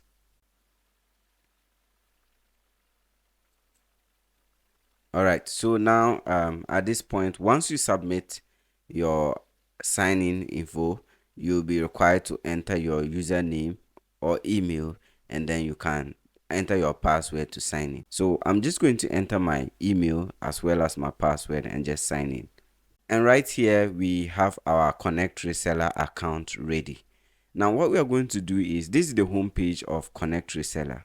Now we have domains. Right now I haven't registered any domains in my ConnectReseller account, but if I had domains registered, you have a list of domains right here. Okay, so we have domains right here, and this is just the same platform you use to help change your users name servers anytime they have an issue. So our total domains right here is 0, so we don't have any registered domains on our ConnectReseller platform yet, and our fans as well is 0. That's why we don't have domains listed right here. If we had registered any domain, and since this is a new platform, I'm just signing in, we will have 0 domains.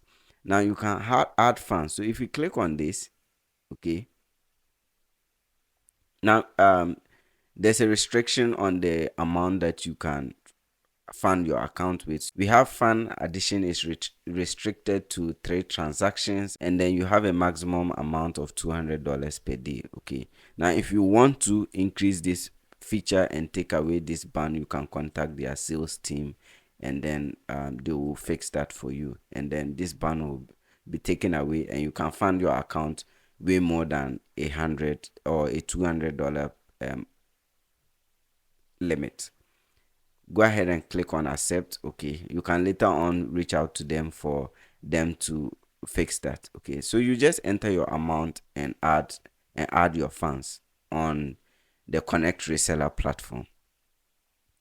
Now what we're going to do here is add in the API keys. So we have API key and we have our brand ID. So that's what I'm going to do. Now to access your API key, click on your profile icon right here, click on profile settings and scroll down, and right here in your profile settings, go ahead and click on API keys. Right here in your API key section, you can go ahead and click on view API key, and right here you have your API key. So go ahead and copy that. So I'm just going to copy my API key and return to my WHMCS software and I'm going to paste that API key. Okay, and the last thing we are going to look at is our brand ID. So return to your ConnectReseller platform, and right here you have your brand ID. So just copy that. This is my brand ID, so I'm going to copy my brand ID and return to my WHMCS software, and I'm going to paste my brand ID right here, and then go ahead and click on Save Changes. All right, so now we have successfully added ConnectReseller to our WHMCS software. Okay, so now what we're going to do is go on to your wrench icon and system settings. Go ahead and click on, type in domains, not click, and click on domain pricing. And now right here on your auto registration, we have ConnectReseller as part of one of the platforms. And you realize that we clicked on this Webnik Webnik reseller program. However, we didn't configure this. Okay, so go ahead and select ConnectReseller for all your domains.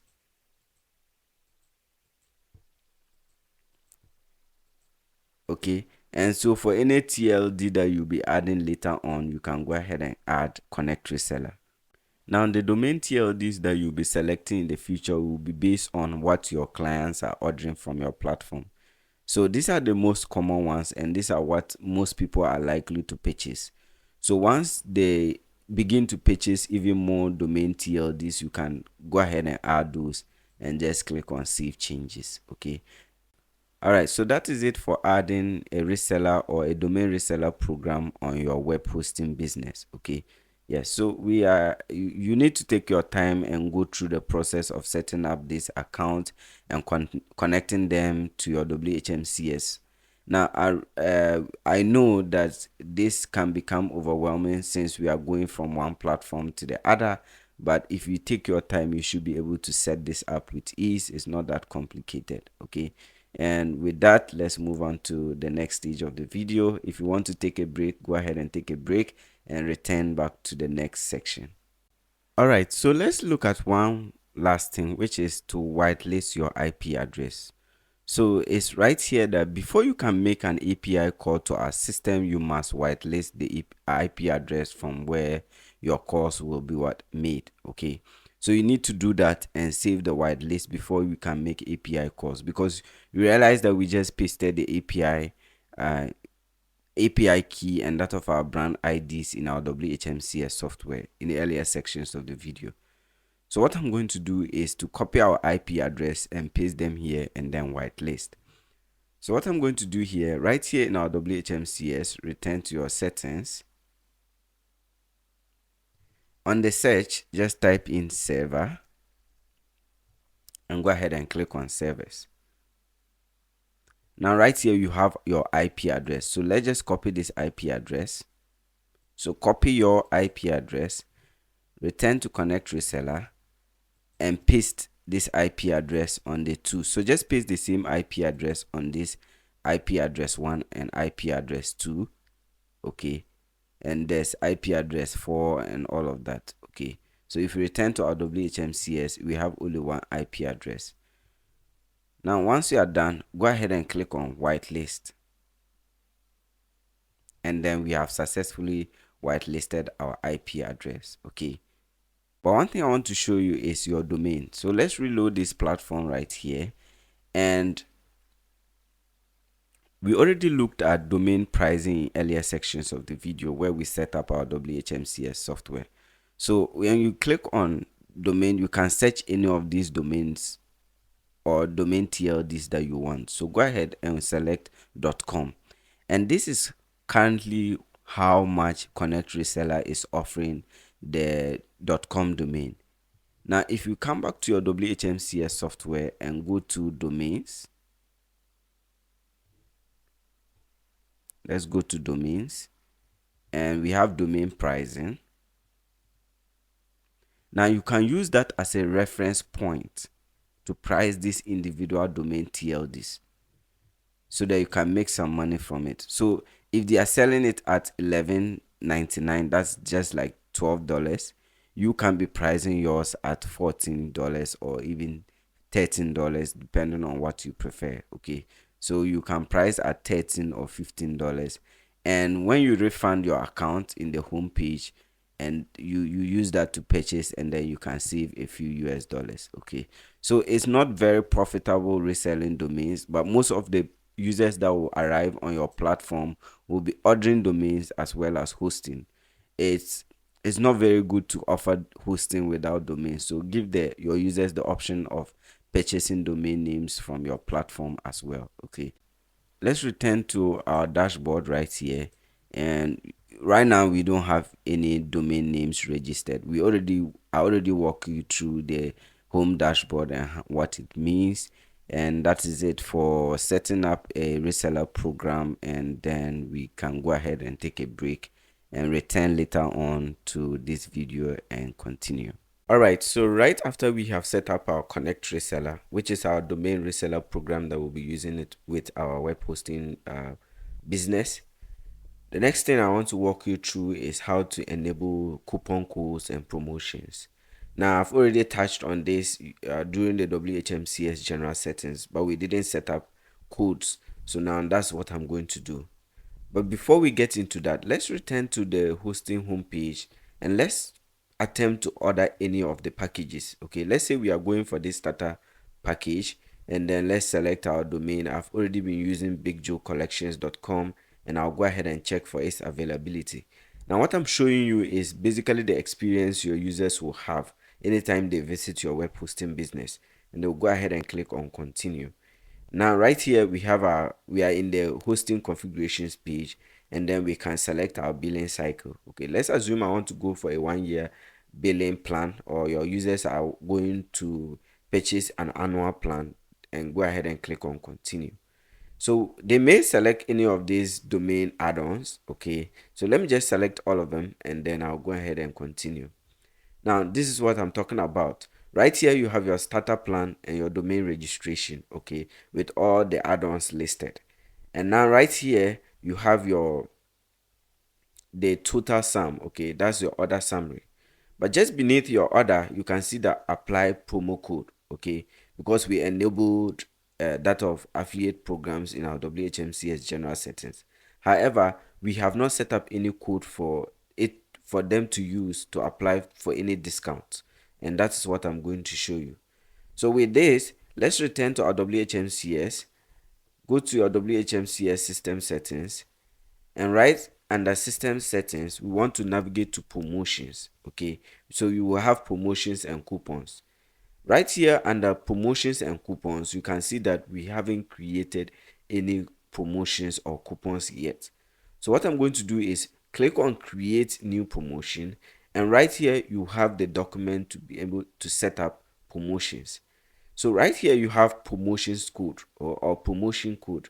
Now you can randomly generate a promotion code. So if you look at auto generate, you can see that we have a code generated for us. Okay, now this will be very difficult for people to use. Okay, so you can imagine you're watching the video and like use the link or use the code in the description, and you go and see this random text there. It's going to be very difficult. So what I'm going to do is maybe I'll use my web hosting name, and let's say Adele50. So now what I'm trying to do is I want to set up a 50% discount for any user who applies this Adele50, and then the type is a percentage.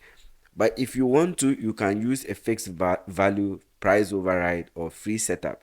So if you want anybody who's using this coupon code to get a completely free setup, you can enable that. And bear in mind, if you enable free setup, once the person applies, the cost is going to be 0, okay, on the items that you allowed this code to be applied on.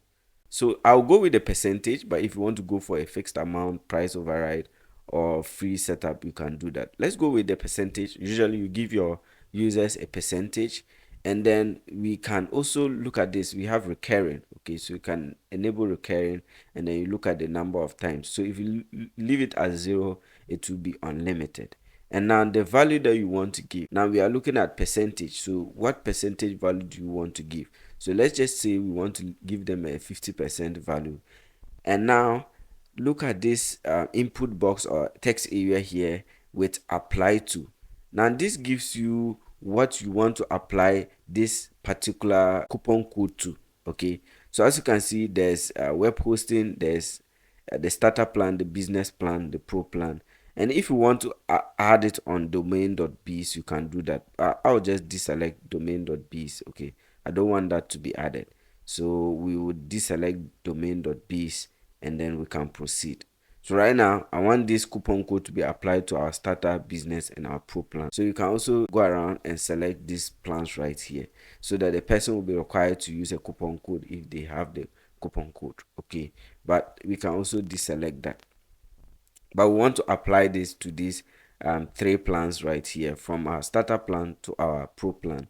Now it's not very profitable reselling domains, so don't apply coupon code to domains. You can imagine you are purchasing the thing from the reseller at $12 and you are pricing your users at $13. Remember, there are transactional costs, but if you have the money to deposit and do that for your users for free, you can apply coupon codes to your domains. Okay, now there's this checkbox here that allows you to, or ask whether you want to allow existing products in account to qualify for promotion. Basically, what this means is that people who already have an account with you, have existing accounts and usually renew, do you want them to be able to apply coupon codes anytime? And then the answer is no, so I'll leave that unchecked. Okay, you wouldn't want your users to be, or your already existing users to keep applying this coupon code, because you continue to make a loss. So during renewal, they'll basically pay the full price. Now we have your billing cycle, so let's make sure that this is a one-time thing. Okay, so once they sign up and then they apply the coupon code, that's the end, they can't use it. And for this case, I don't want to apply coupon code to my domains. Okay, but if you have the funds to do that, you can enable and add coupon codes to your domains on any of these plans. The next thing here is the start date. So when do you want this to start? Just click on it and select today. So the day you are doing the setup, make sure that the thing starts work right from that day. Okay, and then the expiry date, let's just leave it as it. Now maximum number of uses. So based on this coupon code that you want to create, you can decide to set up a maximum number of uses, by which after that coupon code has been used for those number of uses, it basically will not apply anymore. Okay, but let's leave it at unlimited. So I'll leave it at 0 to enable unlimited uses, and then we will leave the number of uses as 0 as well. So maximum and number, we'll leave it as 0. We want unlimited users or uses. Okay, and then we have lifetime promotions. So discounted pricing is applied even on upgrade and downgrade orders in the future, regardless of certain like max uses, expiry, etc. So if you want to apply that, you can go ahead and check. Okay, so what this means is, if the person is upgrading from, let's say, the starter plan to the pro plan, or from the pro plan to the business plan, they can apply a coupon code. Okay, but we want our coupon code to be applied once. You don't want your coupon code to get applied multiple times. By the time you realize, then you have $0 at checkout. Okay, so make sure that that is select, and want it to be enabled for new signups. Okay, if you are signing up for the first time, this will apply. If you are already an existing user, you will just pay your regular price. It is assumed that you already applied the coupon code in your first sign up, so there's no need for you to use another coupon code. Okay, now we have apply once or client. So apply only once per client globally, only one order allowed per promo. So if you want to, you can check that. Now existing clients, so apply to existing clients only. We don't want to apply this to existing clients only, so we want everyone who is coming to purchase the service should be able to apply that coupon code. Now if you want to enable for product upgrades, you can enable this, and then you go in and you allow the discount. So per upgrade or downgrade, you can allow the percentages on them and then enter the discount. Okay, and then if there's any options to configure, you can upgrade it here, or you can put that value here. Now I'll disable that, and now right here you can add the admin note. Okay, so you can add, let's just say, get 50% discount on every yearly purchase. Now you remember when we were setting up WHMCS, the general settings, we enabled it in such a way that coupon codes will only be applied to maybe our yearly and semi-annual plans, okay, so that no one gets to apply coupon codes on all the plans, okay. So the person will come and buy for just a period of 1 month and apply coupon code, then you basically get nothing. But if the person is going to buy maybe for a yearly plan or that of a 2-year plan, they can get that amount, okay. So look at this, we have billing cycle one time. We don't want to enable that for the monthly, but you can enable this for the quarterly, semi-annually, annually, biannually, and triennially, okay. And this will allow this coupon code to get applied on this one. Don't want our users to apply coupon codes on a monthly plan. So once I'm done with this, I'll go ahead and save the changes. And now that we have a coupon code used or our coupon code set up, let me return to my cart, and right here, I can't even remember the coupon code. Let's see, Adele 50. Let me copy it, or just type it in. So we have Adele 50. So I'll just come in here and I'll apply Adele 50 to this and I'll validate.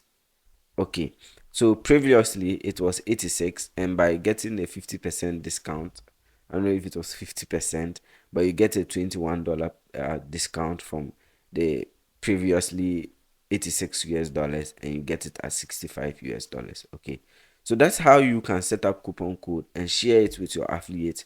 So basically, when you are done with this, you can come to your WHMCS and then you can email that to your users or your affiliate partners, and they can promote that on their social media, and anybody who uses it and use this as their coupon code will get that percentage off or that discounted amount.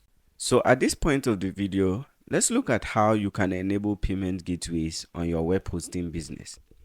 Now, how do we do this? You will realize that anytime your users get to the checkout page, okay, they are asked to enter their basic information, name, email, and their phone number, as well as this other information about the company's name, street, and location stuff, okay.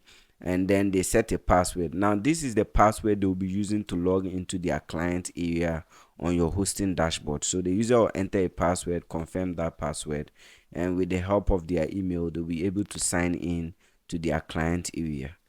Now once they are done with this information, they'll have their payment details.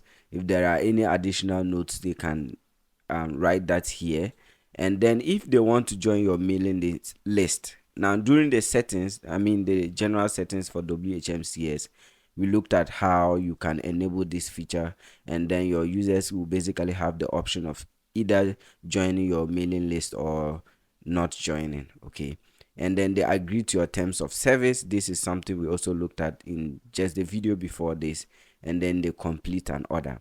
Now you realize that it's only PayPal, I think. Okay, so we don't have any payment method enabled right now, okay. So that's what we are going to do. I'm going to show you how you can enable a payment method so that your users will have options as to which payment method they want to use. All right. Now to do that, let's return to our WHMCS software. So this is your home page, your WHMCS software. What you're going to do is click on this wrench icon or settings. Go to system settings. And once the page is loaded up, in the search tool, just type in payment. And there we have payment gateways. So go ahead and select payment gateways. All right. So we are rerouted to this page where we have PayPal, okay. So if we click on PayPal, we have some information that we need to add to make this active. Now what you can do here is add your display name. So this is the name that will be displayed to your users. So in this case, PayPal is fine, so you can leave that as it is, okay. And then your PayPal email. So enter the PayPal email. So you should have had a PayPal account by this time, and then you can paste that PayPal email into this account. Now there are a ton of videos about how to sign up for a PayPal account. If you don't already own an account, you can go ahead and search those up on YouTube and then sign up for an account, okay. That is if PayPal is accepted or used in your country, or there are some countries where PayPal is not supported. So make sure that your country is supported in terms of PayPal payment, and then you can go ahead and do that. Now there's an API username, API password, and API API signature. So you need to sign up for a business account to have access to this information. So anytime your users make payment and then you want to make a refund, and all this information will be necessary so that you can make those refunds on your platform.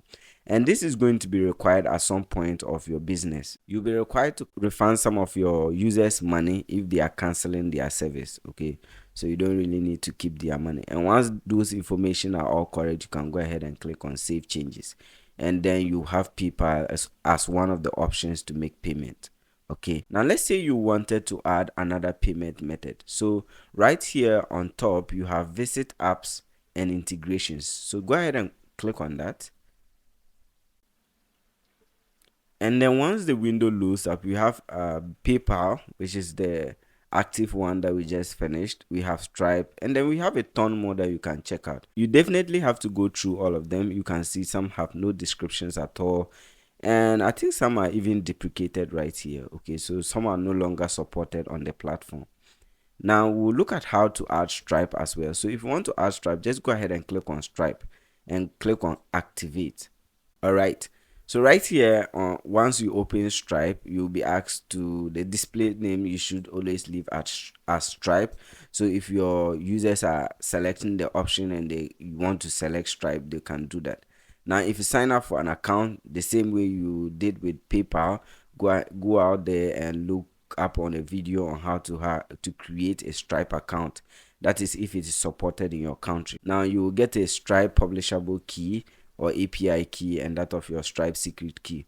Go ahead and paste those into this input boxes. Paste your Stripe API key in this input box right here, and then you paste that of your API key or your secret API key in this input box. Okay, and then there's also a Stripe webhook endpoint secret. Okay, you can search this up as well, and then you can include those information in their respective input boxes and go ahead and save changes. Right, so now you need to enter those information to completely activate. As you can see, we have an error message saying that okay, go ahead and get your API keys so that you can have that done. Yes, but as you can see, PayPal and Stripe are available.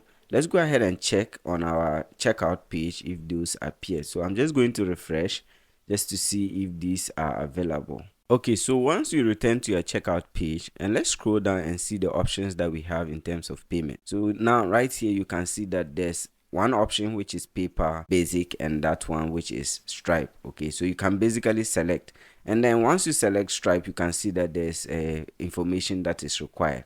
So before you activate any of this payment method, make sure that you've entered the right information in your WHMCS software before you go ahead and allow your users to have this as options. Okay, all right, so once we are done activating PayPal and that of Stripe, okay, the next thing we are going to do is we are going to activate an alternative source of payment or payment method, which is Flutterwave.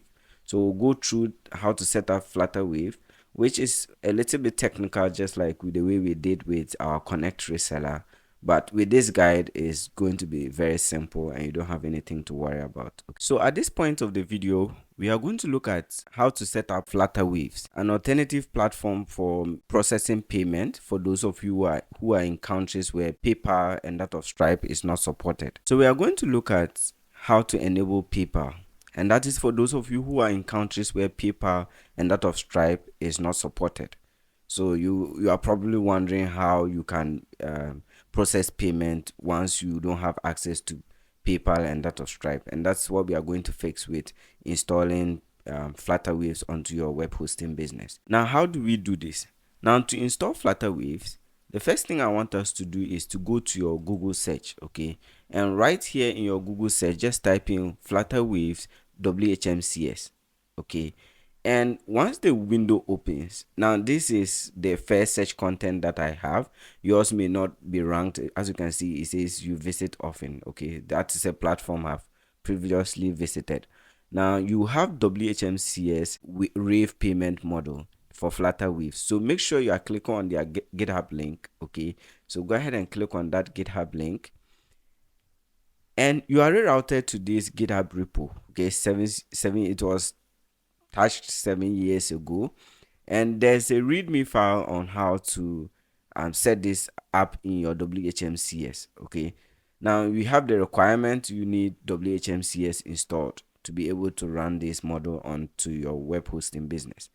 Now this is the readme file. It contains all the instructions you need to set up this Rave model for Flutter Wave. Now in the description, accept credit card, debit card, and bank account payment directly on WHMCS with the Rave payment gateway. Okay, and then these are the list of countries where it is supported, and this is the installation guide. Okay, it says copy the rave.php in model/gateway to the models, so you don't have to worry about these things. I'm going to walk you through how to complete this installation. Okay, in case you don't have the time to continue and you want to just read the instruction and go ahead with the installation, that is also completely fine. Okay, but I'll walk you through this whole process and then we'll complete it with ease.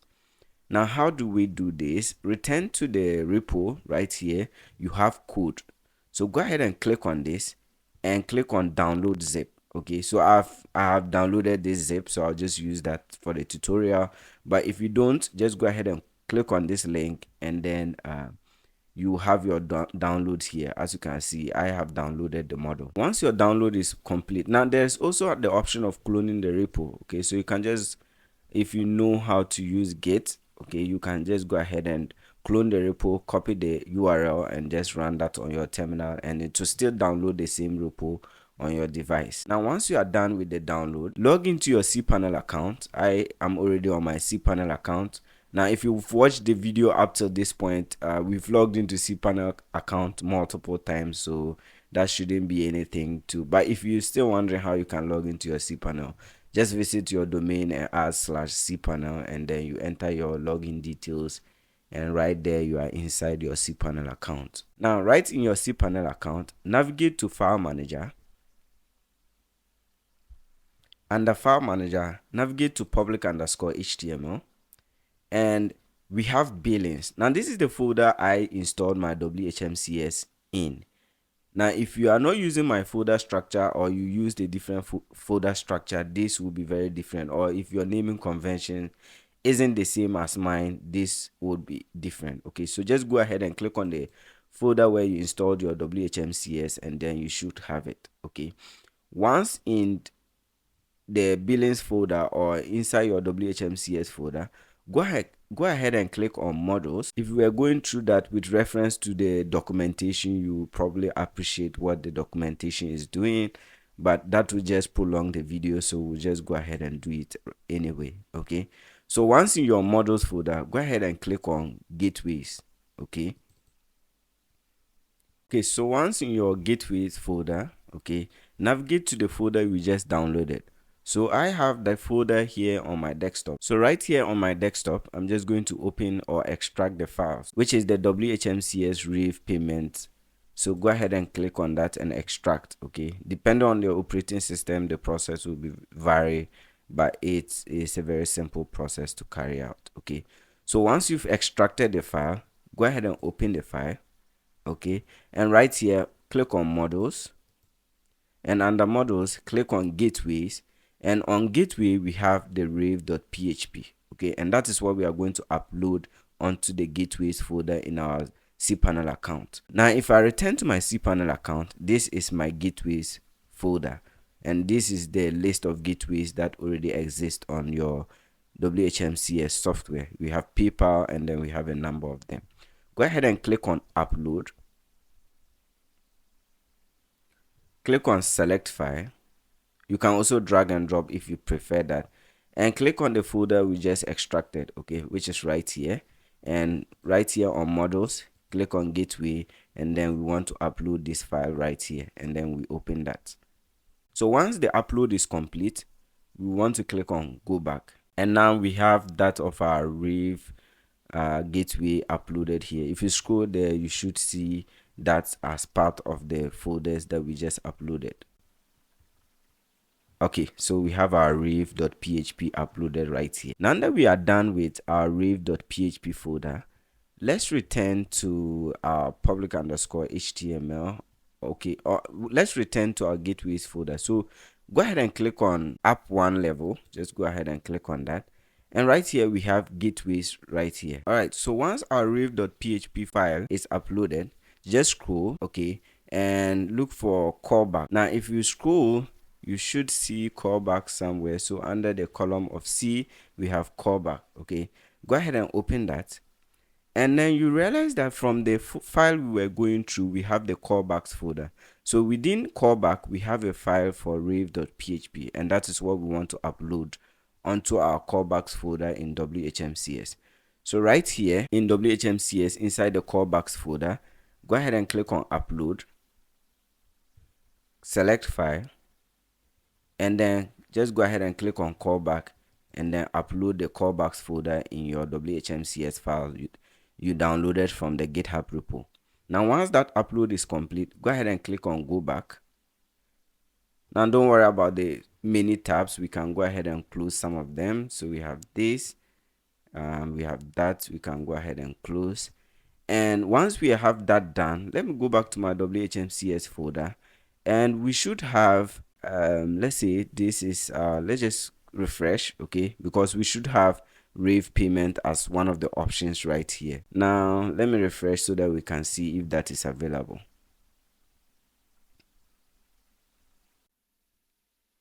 We have successfully refreshed our page. Let's scroll, and hopefully we have an option for rave payment method.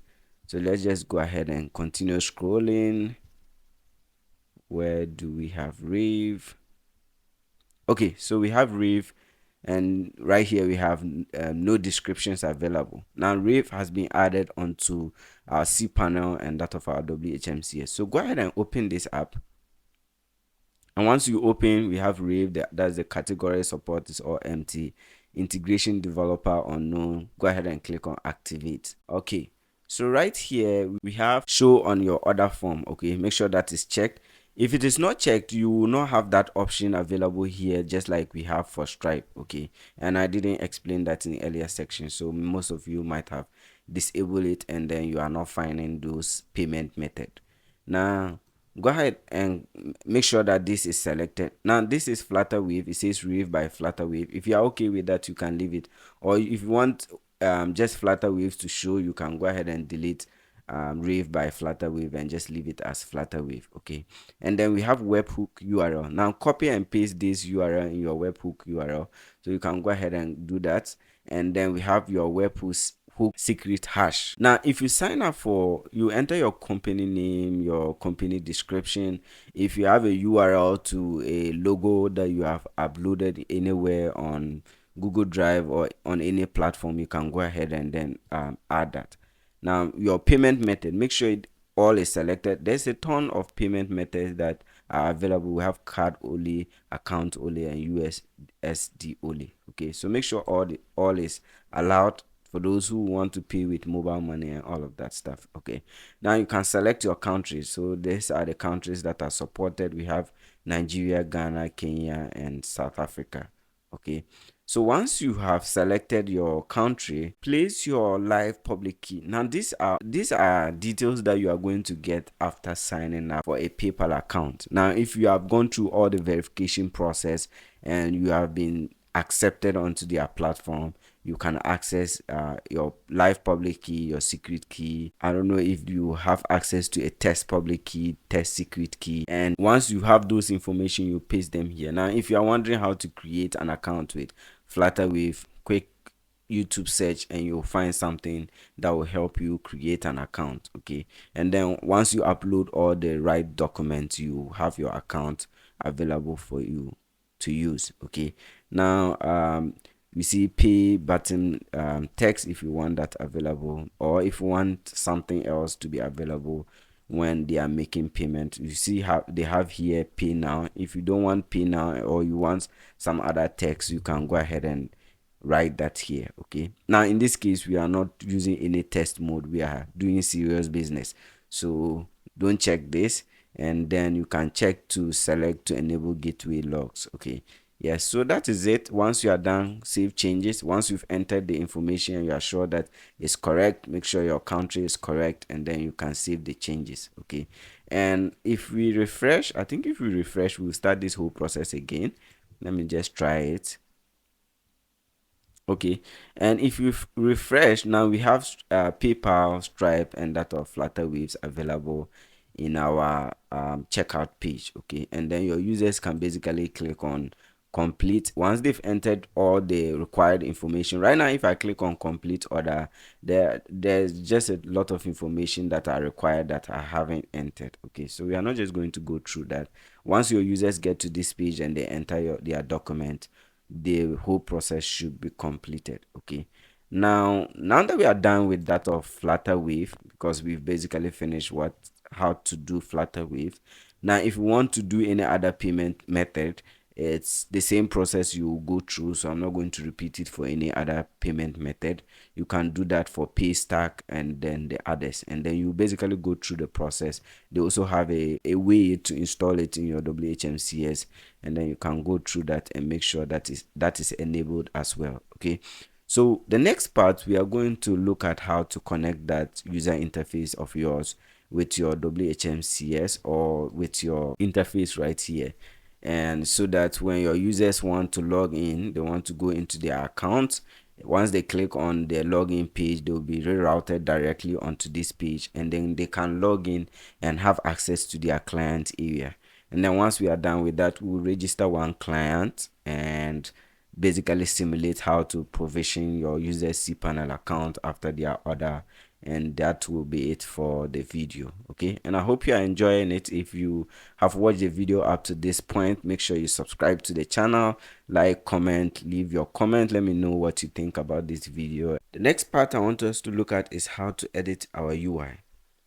So right now it's just a plain UI. Anybody can click on login and they will be redirected to nowhere. Okay, as well as the different elements that make up the user interface.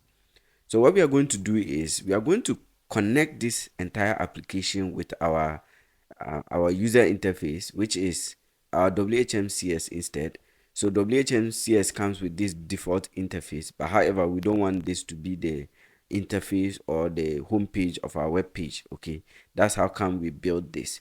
So what we are going to do is we are going to connect that with this so that your users can use this, and anytime they use it, they can directly be rerouted to certain sections of this WHMCS billing area. So to do that, let's return to our cPanel. In our cPanel account, navigate to File Manager, and inside our File Manager, we hosted our template in our public_HTML. So go ahead and open that, and then for this particular tutorial, all that made up the web template is our index.html and that of assets. Okay, so if you open asset, it should have our JavaScript, our CSS, and all the images. What we are going to edit here is in our index.html. So go ahead and select that and click on edit. Click on edit once more, and this opens up an editor where you can edit the core HTML file. Again, if you want to change any of the images or add a logo, you can do that. So this is the logo that I have. You can go ahead and change that logo, and this is what I'm talking about. So if you don't like this logo and you have designed yours, you can go ahead. Now this template is made in such a way that you can edit it and basically redesign it the way you want. Okay, I'll be sharing the link to all these files in the description for free, so you don't have to worry about. Basically pick it up, read through it, and then go ahead and edit it to match your own preference. I'll show you a few ways to connect this app with your web template, which is your WHMCS template. And once you have learned enough of this, you'll basically be able to do a lot of the work here on your own. Okay, so I'll show you a few things. Now the first one I want to show you is when you come back to your home page. Okay, in your navigations bar, you see you have login. If you go to WordPress, you have a list of menus. Hosting, you have a list of menus. Domains, pricing. I think pricing, if you click on it, it just takes you directly to the pricing plan. But you have your pro services and that of your company. Okay, so what we are going to do, first of all, let's connect our login. So right here we have login. If I return to my WHMCS web template, okay, and I go ahead and click on account, I have login. So you can just left click and copy the link address here.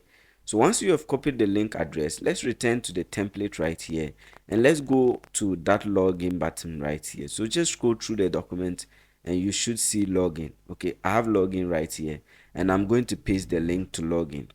Once I've pasted that link that I copied, the link address I copied from my template, you can see is at adelhost.com/billing/our client area.php.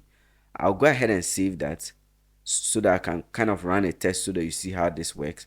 Now that I have this, I will refresh the page, and once the page has been refreshed, I'll go ahead and click on login.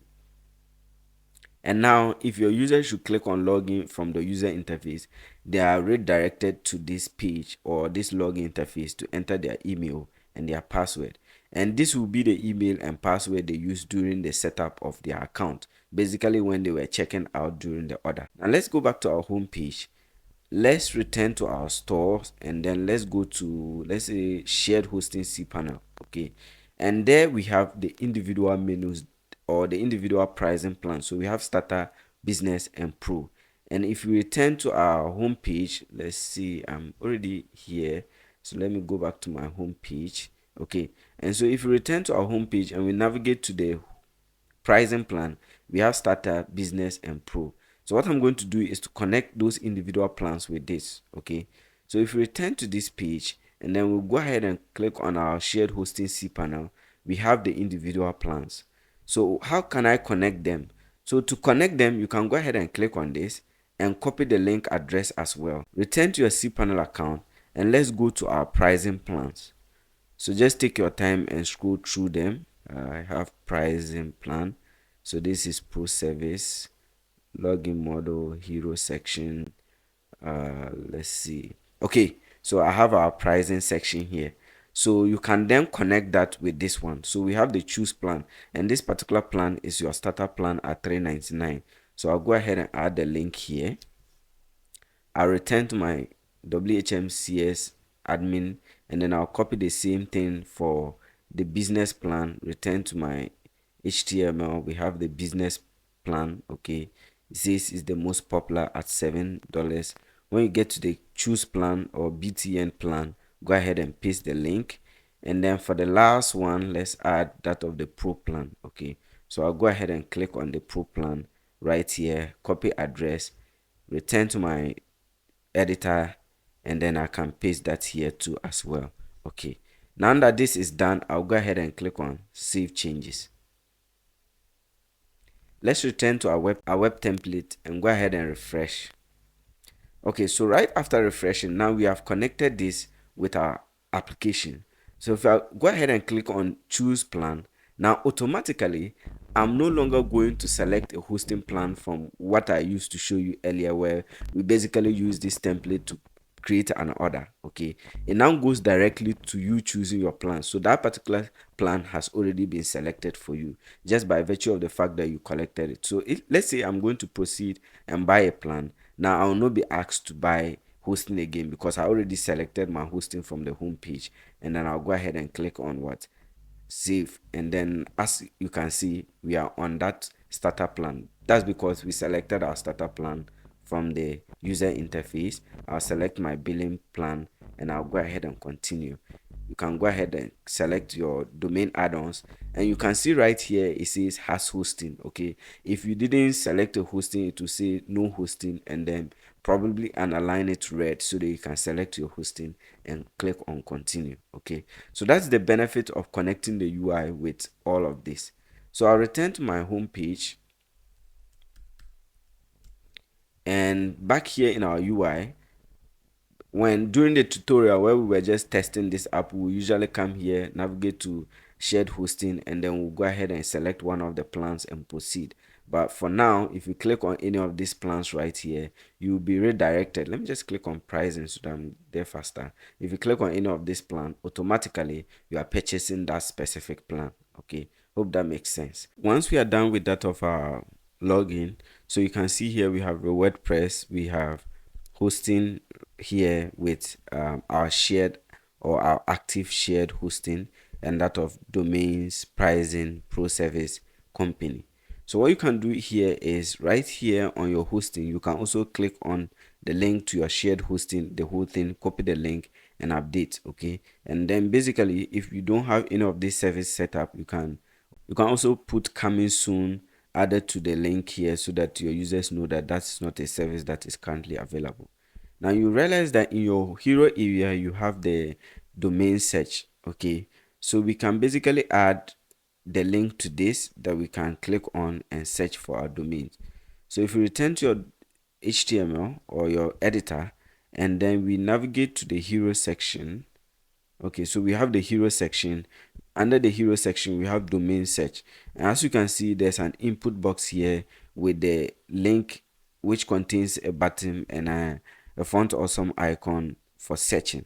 Okay, so what we can do is we can return to our hosting here, and then what we are going to do is, so if you are not on this window, you can basically click on it and navigate to new or register new domain. Okay, and right here you can click on this and copy the link address. Okay, so I'm going to copy the link address right here, and then we can return to our hosting. So return to our hosting here, and then I'm going to update the link here. Okay, so as you can see, there's an input and a link here on the search button. So right here, if I update that link to the one I just created and click on save changes, I can basically go ahead and then refresh this page.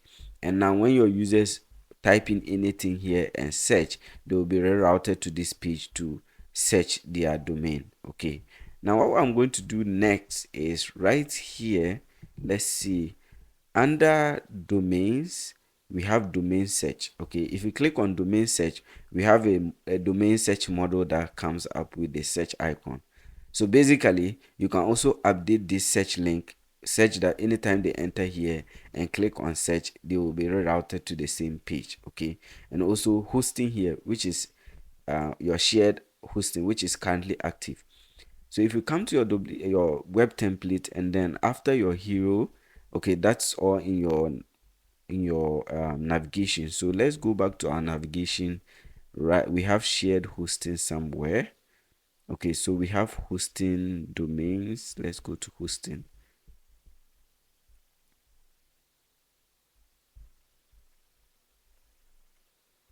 Okay, so we have shared hosting here. So this is what is currently active. Okay, so what I can do here is to return right here.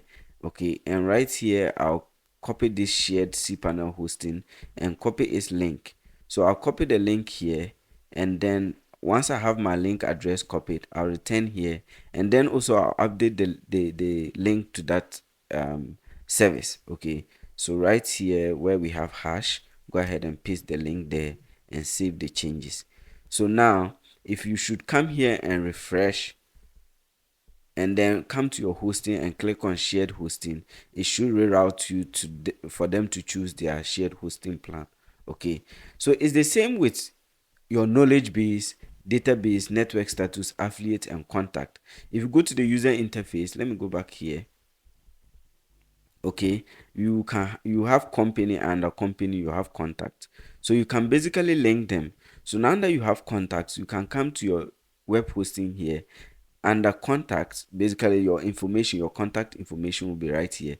That is for users who want to contact you. Okay, so they can go ahead and click here and maybe leave a message here, so you can see contact. So create a new support request. So basically for contact, you can also copy this link here and come and update the URL here, okay, to contact. And then anytime they click on it, they will be rerouted to your that page to leave a message. Okay, so we have contact, we have about, we have our team. You can go ahead and update all of this. We cannot update all the links in this particular template. That those are just the basic one, and kind of how to introduce you, or kind of introducing you on how you can carry this out. And let's proceed with another section. Okay, so at this point of the video, we are going to simulate your client signing up for an account and purchasing any of your orders, and look at how you go about it if you receive any of these orders on your platform. Now here is just a simulation. These accounts are not true. I just tried it out just to show you how it works. Now if you come into your WHMCS software, anytime you log in, you see the number of tickets pending, pending cancellations, and we have pending model actions. Okay, but with that we also have the pending orders. So this is where you get to see how many orders have come in. Now if you connected this with any email, you automatically receive an email anytime someone orders. Okay, so when you click on pending orders, you are rerouted to this page where you have the order. Okay, so this is the order, the date the person ordered it, the name of the client, and a ton of information about that person. Okay, this is test. So as you can see, you have my name here. This is the test that you usually, this is a test just to kind of experiment how this is done. Okay, now you get to see the payment method, the amount, for the number of invoice. I've generated a number of invoices, that's how come you have it. Now the status of this particular order is currently pending. Now you only switch from pending to active after you have received your funds. Okay, once you have confirmed that okay, the payment was made. So once you have confirmed that the payment was made, you can set their account to active. Okay, and as you can see, they use the ADEL 50 coupon code. We looked at how to create coupon code in earlier sections before this, so you can look that up if you just skip that video. Okay, so the person used ADEL host, or in the test I used the ADEL host coupon just to show you how the coupon works. Now, if you look at the other items, it's a shared hosting plan that the individual purchased with Go Basic, okay, and they looked at, or they bought the annual billing plan. That's what we have here. The amount is stated, that is after affiliate code was applied, they now have the package at this amount. And then you can see the status is pending. We also have pending, now we've changed it to active, by is was previously pending. Now once you have that, we also have the username, which is right here, and that of the password. Now what happens is this information will get sent to the user, and that will be what they will use to log into their web hosting or their cPanel account. Okay, so you realize that there's run model create right here, and then there's send email. So once we click on accept order, they will run and create the user cPanel account, and that will be sent to the user. Okay, so I'm just going to go ahead and deactivate send email because the email is not active. And right here you also have domains. So they ordered my new testhosting.com, and they ordered a DNS manager as well. Okay, and that accumulated to 21 US dollars. Now coupon codes do not apply to domain names. That's because we did that setup. We decided okay, we don't want to apply coupon codes to domain names just because of how domain reselling is set up. Okay, now you have control over the hosting amount, but with domain reselling, you basically will have to look at the resellers pricing and then set your prices. Okay, now when you look at the registrar, we looked at how to connect or set up ConnectReseller, okay, in earlier sections. Now this whole model is for tutorial reasons, and we did set up an account with ConnectReseller. Okay, so select your ConnectReseller account. Make sure you have funds in ConnectReseller account, because once you click on accept order, the system will automatically run and to ensure that there is funds on your ConnectReseller account to be able to set up the domain name. Okay, so for this case, we wouldn't do the registrar. We don't want to send all of those information to ConnectReseller, or try to connect to ConnectReseller and then make the purchase. Okay, so with the email not being correct, we'll deactivate that as well. Now once you are sure, but in your case this should be selected. Now once a user orders and have made payment, all you have to do is to find your ConnectReseller account and then make sure all this is checked. Okay, so once you are sure that everything right here is correct, if you set this to active, you can go ahead and click on accept order. Okay, so right here we have a success message. Okay, the order has now been successfully activated. So right here we are done with this particular order. Now if you still want to delete the order, you can go ahead and do that. Now once we have this order successfully activated, okay, you can come back to your client area, or right here in your WHMCS, go back to your home page. Okay, so once you return to your home page, navigate to client, click search clients. And once the interface loads up, okay, as the admin, you will see all the clients that you currently have on your web hosting business. So right here we have John and Do company, and this is their emails. Now, because I don't have a lot of clients, because I just have the way that I've been using to test the platform, you can go ahead and click here and search the client by the company name, okay, or by the email address, and just click on search. Okay, now once you are done, that client should automatically show up in one of the search. Okay, so with this client, okay, to search the client, you can go ahead and click on the client's name, and once it loads up, you have options. Okay, so you have their profile, users, contacts, products and services, and a ton more that you can check out. Okay, so this is just an interface. You can also look at a lot more information right here. Now if you move on to profile, you have access to the user's profile, that is their account details. Okay, and then we have the user as well, so we have information on user. You just have their email address. So this is how you will search your user. Okay, if you want to have access to their contact, you can get their contact right here. All right, and then we have products and services. So if you navigate to products and services, this is particularly very important because this is what the client orders. So this is their system, and you realize that WHMCS will continue to send them billing reminders anytime they are due. Okay, but one important thing is you can see right here, log into cPanel. Now you are logging directly into your client cPanel. So anytime your client reaches out because they have issues with their cPanel account, in which case you as the administrator, you have to log in directly to their cPanel account, you can use this method. Okay, but just make sure that they are agreeing that okay, you can go into their cPanel account and help them out. Then we also have domains. So this is the domain that the user is registering. Now let's assume that you are doing it the manual way. You want to come here and copy their domain name and go into ConnectReseller and purchase their domain for them. Okay, or if you want to create their cPanel account manually using WHMCS, you can go ahead and do that. Okay, so you copy it here. Make sure you are always copying exactly what your client ordered, and you do not add your own text to their domain, because they will basically reject it, because that is not what they are ordering. Now if you come back to product and services and you click on log into cPanel, now you are logging into directly into the client cPanel account.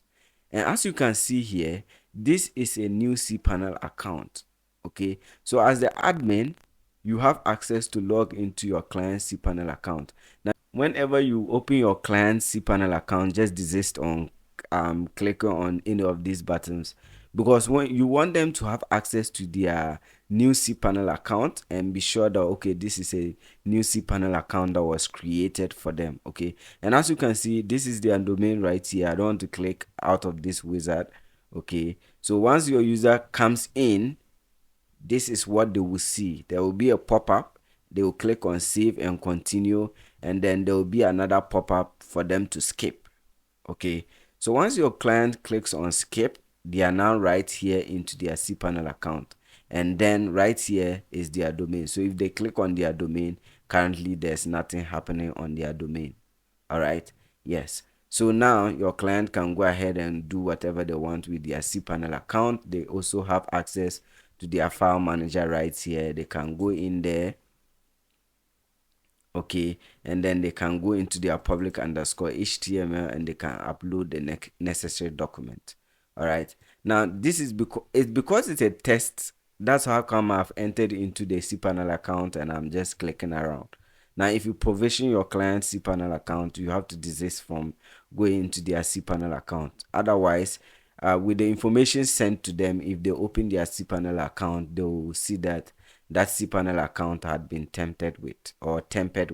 Okay, yes. So we'll return back to our WHMCS, and basically you've seen how you your users would see their account. Now let's go to their client area. So after every sign up, the users will have access to their client area. So this is my client area for the test that I carry out with John. Okay, so right here you have John. Hello John. Okay, so your users will also have hello with their name, and then you can see they can change their password, profile, and contact, and a lot more. Okay, now during the setup process, we looked at how to set up areas in which your users can update and areas they cannot update. Okay, yes, so this is their home page. They can look at their services. Once you are at the summary page, okay, you have the option to delete their account. Okay, so if this user is misbehaving with the account, you have complete control over what users do. Okay, so you can go ahead and delete their account and probably refund their money if they are not following the acceptable terms of service. Okay, all right, so once we are done with that and their cPanel account is ready, let's look at invoices. So if you click on invoices, you realize that your client payment is currently marked as unpaid, and it will be the same as their client area. Okay, so for them to see that is marked as paid on their client area, okay, go ahead and click on edit right here, and once the page loads up, click on options, and then under options you realize that they have this status of unpaid, so you can go ahead and click on it and select as paid. Okay, now when you click on save changes, now automatically their invoice on their client side will also be marked as paid. Okay, so right here you've seen it change from unpaid to paid. So that is very important, because once you finish setting up your client account and they still see in their client area that they haven't paid, they will have issues and they will start creating support tickets, or they'll start reaching out to your team to know why their invoice is still unpaid. Okay, yes, so as you continue to use the platform, as you continue to work with your clients, you get familiar with most of the areas that make up your WHMCS software. And if there are anything that you need to know or I haven't covered in this tutorial, make sure you reach out in the comment section. You can also contact me on any of my social media platforms for any form of assistance that you may need throughout the process. Okay, if you enjoyed the video, make sure you hit subscribe or like, comment, and I wish you all the best in handling your web hosting business.